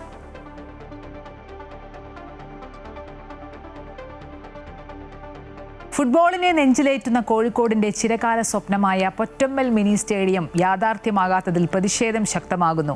1981 കാലഘട്ടത്തിൽ പ്രഖ്യാപിച്ച പദ്ധതിക്ക് LDF സർക്കാരിന്റെ അവസാന കാലഘട്ടത്തിൽ പ്രവൃത്തി ആരംഭിച്ചിരുന്നു. എന്നാൽ അതും പാതി വഴിയിലായ അവസ്ഥയാണിപ്പോൾ. വർഷങ്ങൾക്ക് മുമ്പേ മാറിവന്ന സർക്കാരുകൾ ബജറ്റിൽ ഉൾപ്പെടെ തുക വകയിരുത്തിയിട്ടും എല്ലാം കടലാസിലൊതുങ്ങുകയായിരുന്നു. കഴിഞ്ഞ LDF സർക്കാർ അവസാന കാലത്ത് ഒരുവിധം കേസുകളെല്ലാം ഒതുക്കി പൊറ്റമ്മലിലെ 34 സെന്റിൽ മിനി സ്റ്റേഡിയം നിർമ്മാണത്തിന് തുടക്കമിട്ടു. MLA ഫണ്ടിൽ നിന്നും 1 കോടിയും കോർപ്പറേഷൻ ഫണ്ടിൽ നിന്നും 50 ലക്ഷവും സ്റ്റേഡിയത്തിനായി പാസാക്കിയിരുന്നു. എന്നാൽ പണി പാതി വഴിയിലാക്കി സർക്കാർ ഇറങ്ങിയതോടെ കളിസ്ഥലം വീണ്ടും കാടുകയറി. UDF സർക്കാർ വന്നതിന് പിന്നാലെ സ്റ്റേഡിയം പണി പുനരാരംഭിക്കുമെന്ന് സ്ഥലം MLA വാക്കു നൽകിയെങ്കിലും പാഴ്വാക്കായ സാഹചര്യമാണ് നിലവിലുള്ളതെന്ന് വാർഡ് കൗൺസിലർ ടി റെനീഷ് ആരോപിച്ചു. നിലവിലെ സൗത്തിന്റെ MLA ഇവിടെ ഒരു യോഗം വിളിച്ചിരുന്നു, എല്ലാ കൗൺസിലർമാരുടെ യോഗം. ആ യോഗത്തിൽ ഞാൻ ആവശ്യപ്പെട്ടിരുന്നത് ഇത് മിനി സ്റ്റേഡിയം പ്രാവർത്തികമാക്കാൻ പൂർത്തീകരിക്കാൻ സംസ്ഥാന സർക്കാരിനോട് ഈ ബജറ്റിൽ പണം അനുവദിക്കണമെന്ന് ആവശ്യപ്പെട്ടിരുന്നതാണ്. അദ്ദേഹം എല്ലാ കൗൺസിലർമാരുടെ അത് പരിഗണിക്കുമെന്ന് പറഞ്ഞു. പക്ഷേ അദ്ദേഹം സാധാരണ ചെയ്യുന്ന പോലെ നാവുകൊണ്ട് ബിരിയാണി വെക്കുക അല്ലാതെ അദ്ദേഹം അത് പ്രാവർത്തികമാക്കിയില്ല എന്ന് നമ്മൾ ഈ ബജറ്റ് പ്രഖ്യാപനത്തിൽ നമുക്ക് മനസ്സിലായി. ലോകകപ്പ് ലഹരിയിൽ നാടും നഗരവും ആഹ്ലാദിക്കുമ്പോൾ കളിസ്ഥലമില്ലാത്ത കോഴിക്കോട് നഗരത്തിന്റെ പ്രതിഷേധ സൂചകമായി സ്ഥലത്ത് BJPയുടെ നേതൃത്വത്തിൽ പ്രതിഷേധ ഫുട്ബോൾ നടത്തുകയുണ്ടായി. പണി പുനരാരംഭിച്ചില്ലെങ്കിൽ പ്രതിഷേധം ശക്തമാക്കാൻ ഒരുങ്ങുകയാണ് BJPയും. ഫുട്ബോളിനെ ഏറെ സ്നേഹിക്കുന്ന നാടാണ് കോഴിക്കോട് ജില്ല. പക്ഷെ ഒരു ഫുട്ബോൾ ഗ്രൗണ്ട് തിരഞ്ഞാൽ ഈ നഗരാതിർത്തിയിൽ അത് കാണാനില്ല എന്നതാണ് ഏറെ ധർമ്മസങ്കടം. കോഴിക്കോട് കോർപ്പറേഷൻ പരിധിയിൽ പൊറ്റമ്മലിൽ ഒരു ഫുട്ബോൾ ഗ്രൗണ്ട് വേണമെന്നത് ഏറെ നാളത്തെ ആവശ്യമായിരുന്നു. ഇപ്പോൾ നിലവിലത് BJP പ്രതിഷേധത്തിനിറങ്ങുകയാണ്. ഫുട്ബോൾ തട്ടിയാണ് ആ പ്രതിഷേധം. ക്യാമറമാൻ ദീപു മാന്നാറിനോടൊപ്പം രേഷ്മ സുരേന്ദ്രൻ, അമൃത ന്യൂസ്, കോഴിക്കോട്.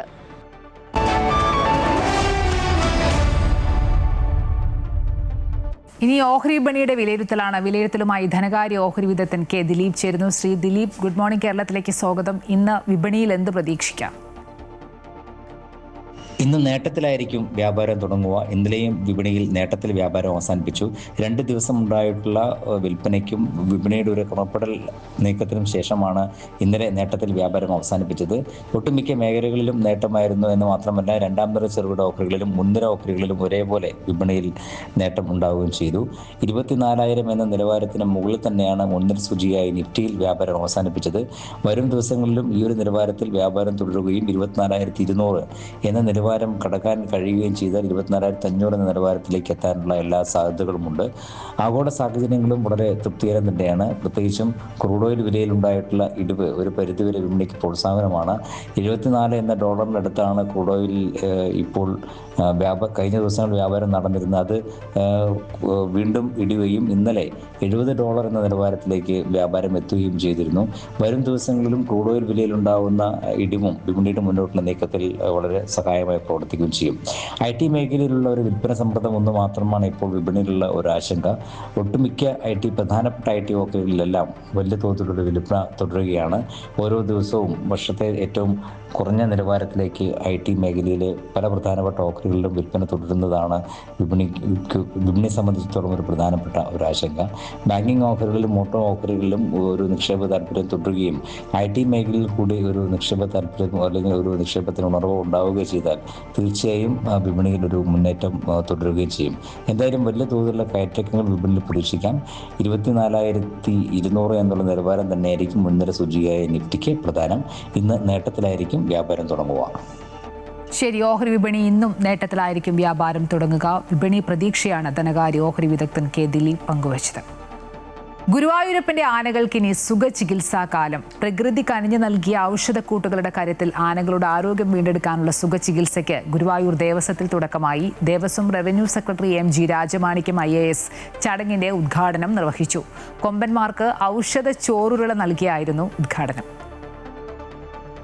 ദേവസ്വം കൊമ്പൻ ജൂനിയർ വിഷ്ണുവിന് ഔഷധ ചോറുരുള നൽകിയായിരുന്നു ഉദ്ഘാടനം. തുടർന്ന് കൊമ്പന്മാരായ വിനായകൻ, ഗോപികൃഷ്ണൻ ഉൾപ്പെടെ മറ്റാനകൾക്കും ഔഷധ ചോറുരുളകൾ നൽകി. ഗുരുവായൂർ ദേവസ്വം ആനകൾക്കുള്ള സുഖചികിത്സ ലോകത്തിനാകെ മാതൃകയാണെന്ന് Devaswom revenue secretary MG Rajamanikyam പറഞ്ഞു. ആന സുഖ ചികിത്സ തന്നെ ഇൻഫാക്ട് നേരത്തെ തന്നെ പറഞ്ഞ് നമ്മൾ കേരള അതിലും ഒരു മാതൃകയാണ്. എന്നുവെച്ചാൽ ഈ പണ്ട് ഈ സാമൂതിരി കാലത്ത് തന്നെ ഇങ്ങനത്തെ സംഭവങ്ങൾ ഉണ്ടെങ്കിൽ പോലും 1990-കളിലിരുന്നാണ് തുടർന്ന് നമ്മൾ 36ാമത് വർഷമായിട്ട് നടത്തുന്നതാണ് ഈ ആനയ്ക്കുള്ള സുഖചികിത്സ. 30 ദിവസം നീണ്ടു നിൽക്കുന്ന ഈ സുഖചികിത്സ കേരളത്തെ സംബന്ധിച്ചിടത്തോളം നോക്കിയാൽ നമുക്ക് ഈ കർക്കിടക മാസത്തെ എങ്ങനെയാണോ നമ്മളെല്ലാം ചികിത്സയ്ക്ക് പോകുന്നുണ്ടോ അതേപോലെ തന്നെയാണ് ആനയുടെ ആ സംഭവം കൂടി ചെയ്യാനുള്ള ഒരു ഇതാണ്. ആനകളുടെ സുഖചികിത്സ മഹാത്ഭുതങ്ങളിൽ ഒന്നാണെന്ന് ദേവസ്വം ചെയർമാൻ AV ഗോപിനാഥ് പറഞ്ഞു. ആനകളെ സംരക്ഷിക്കാൻ വേണ്ട എല്ലാ നടപടികളും സ്വീകരിക്കും. ആനക്കോട്ടയുടെ വികസനവും പരിഗണനയിലുണ്ടെന്നും ദേവസ്വം ചെയർമാൻ AV ഗോപിനാഥ് കൂട്ടിച്ചേർത്തു. ആനകൾക്ക് ഇത്രയും സുഖകരമായ ഒരു മാസം 30 ദിവസം ലോകത്തെവിടെയുണ്ടാവില്ല, ഗുരുവായൂരിലല്ലാണ്ട്. ഒരു മഹാത്ഭുതങ്ങളിൽ എന്ന് പറഞ്ഞാൽ അത്ഭുതങ്ങളിൽ ഒന്നാണ്. കേരളത്തിൻ്റെ ചരിത്രത്തിൽ ഇത്രയും മനോഹരമായ ഒരു ആനക്കോട്ട ഭാവിയിൽ ഞങ്ങൾക്ക് പ്രതീക്ഷിക്കാം എന്ന് മാത്രമേ ഞാൻ ഇപ്പോൾ സൂചിപ്പിക്കുന്നുള്ളൂ. മല്ലിശ്ശേരി പരമേശ്വരൻ നമ്പൂതിരിപ്പാട്, PC ദിനേശൻ നമ്പൂതിരിപ്പാട് തുടങ്ങിയവർ ചടങ്ങിൽ പങ്കാളികളായി. ദേവസ്വം ആനത്താവളത്തിലെ 35 ആനകളിൽ മതപ്പാടിലുള്ളതും ക്ഷേത്രത്തിൽ ശീവേലി എഴുന്നള്ളിപ്പ് ചുമതലയുള്ളവയും ഒഴികെ 17 ആനകൾ സുഖചികിത്സാ ഉദ്ഘാടന ചടങ്ങിൽ അണിനിരന്നു. ജൂലൈ 30 വരെ സുഖചികിത്സ തുടരും. അമൃത ന്യൂസ്, തൃശൂർ. ഇതോടെ ഇന്നത്തെ ഗുഡ് മോർണിംഗ് കേരളം പൂർണ്ണമാവുകയാണ്. കൂടുതൽ വാർത്തകളും വിശദാംശങ്ങളും അമൃത ന്യൂസ് യൂട്യൂബിൽ കാണാം. നമസ്കാരം.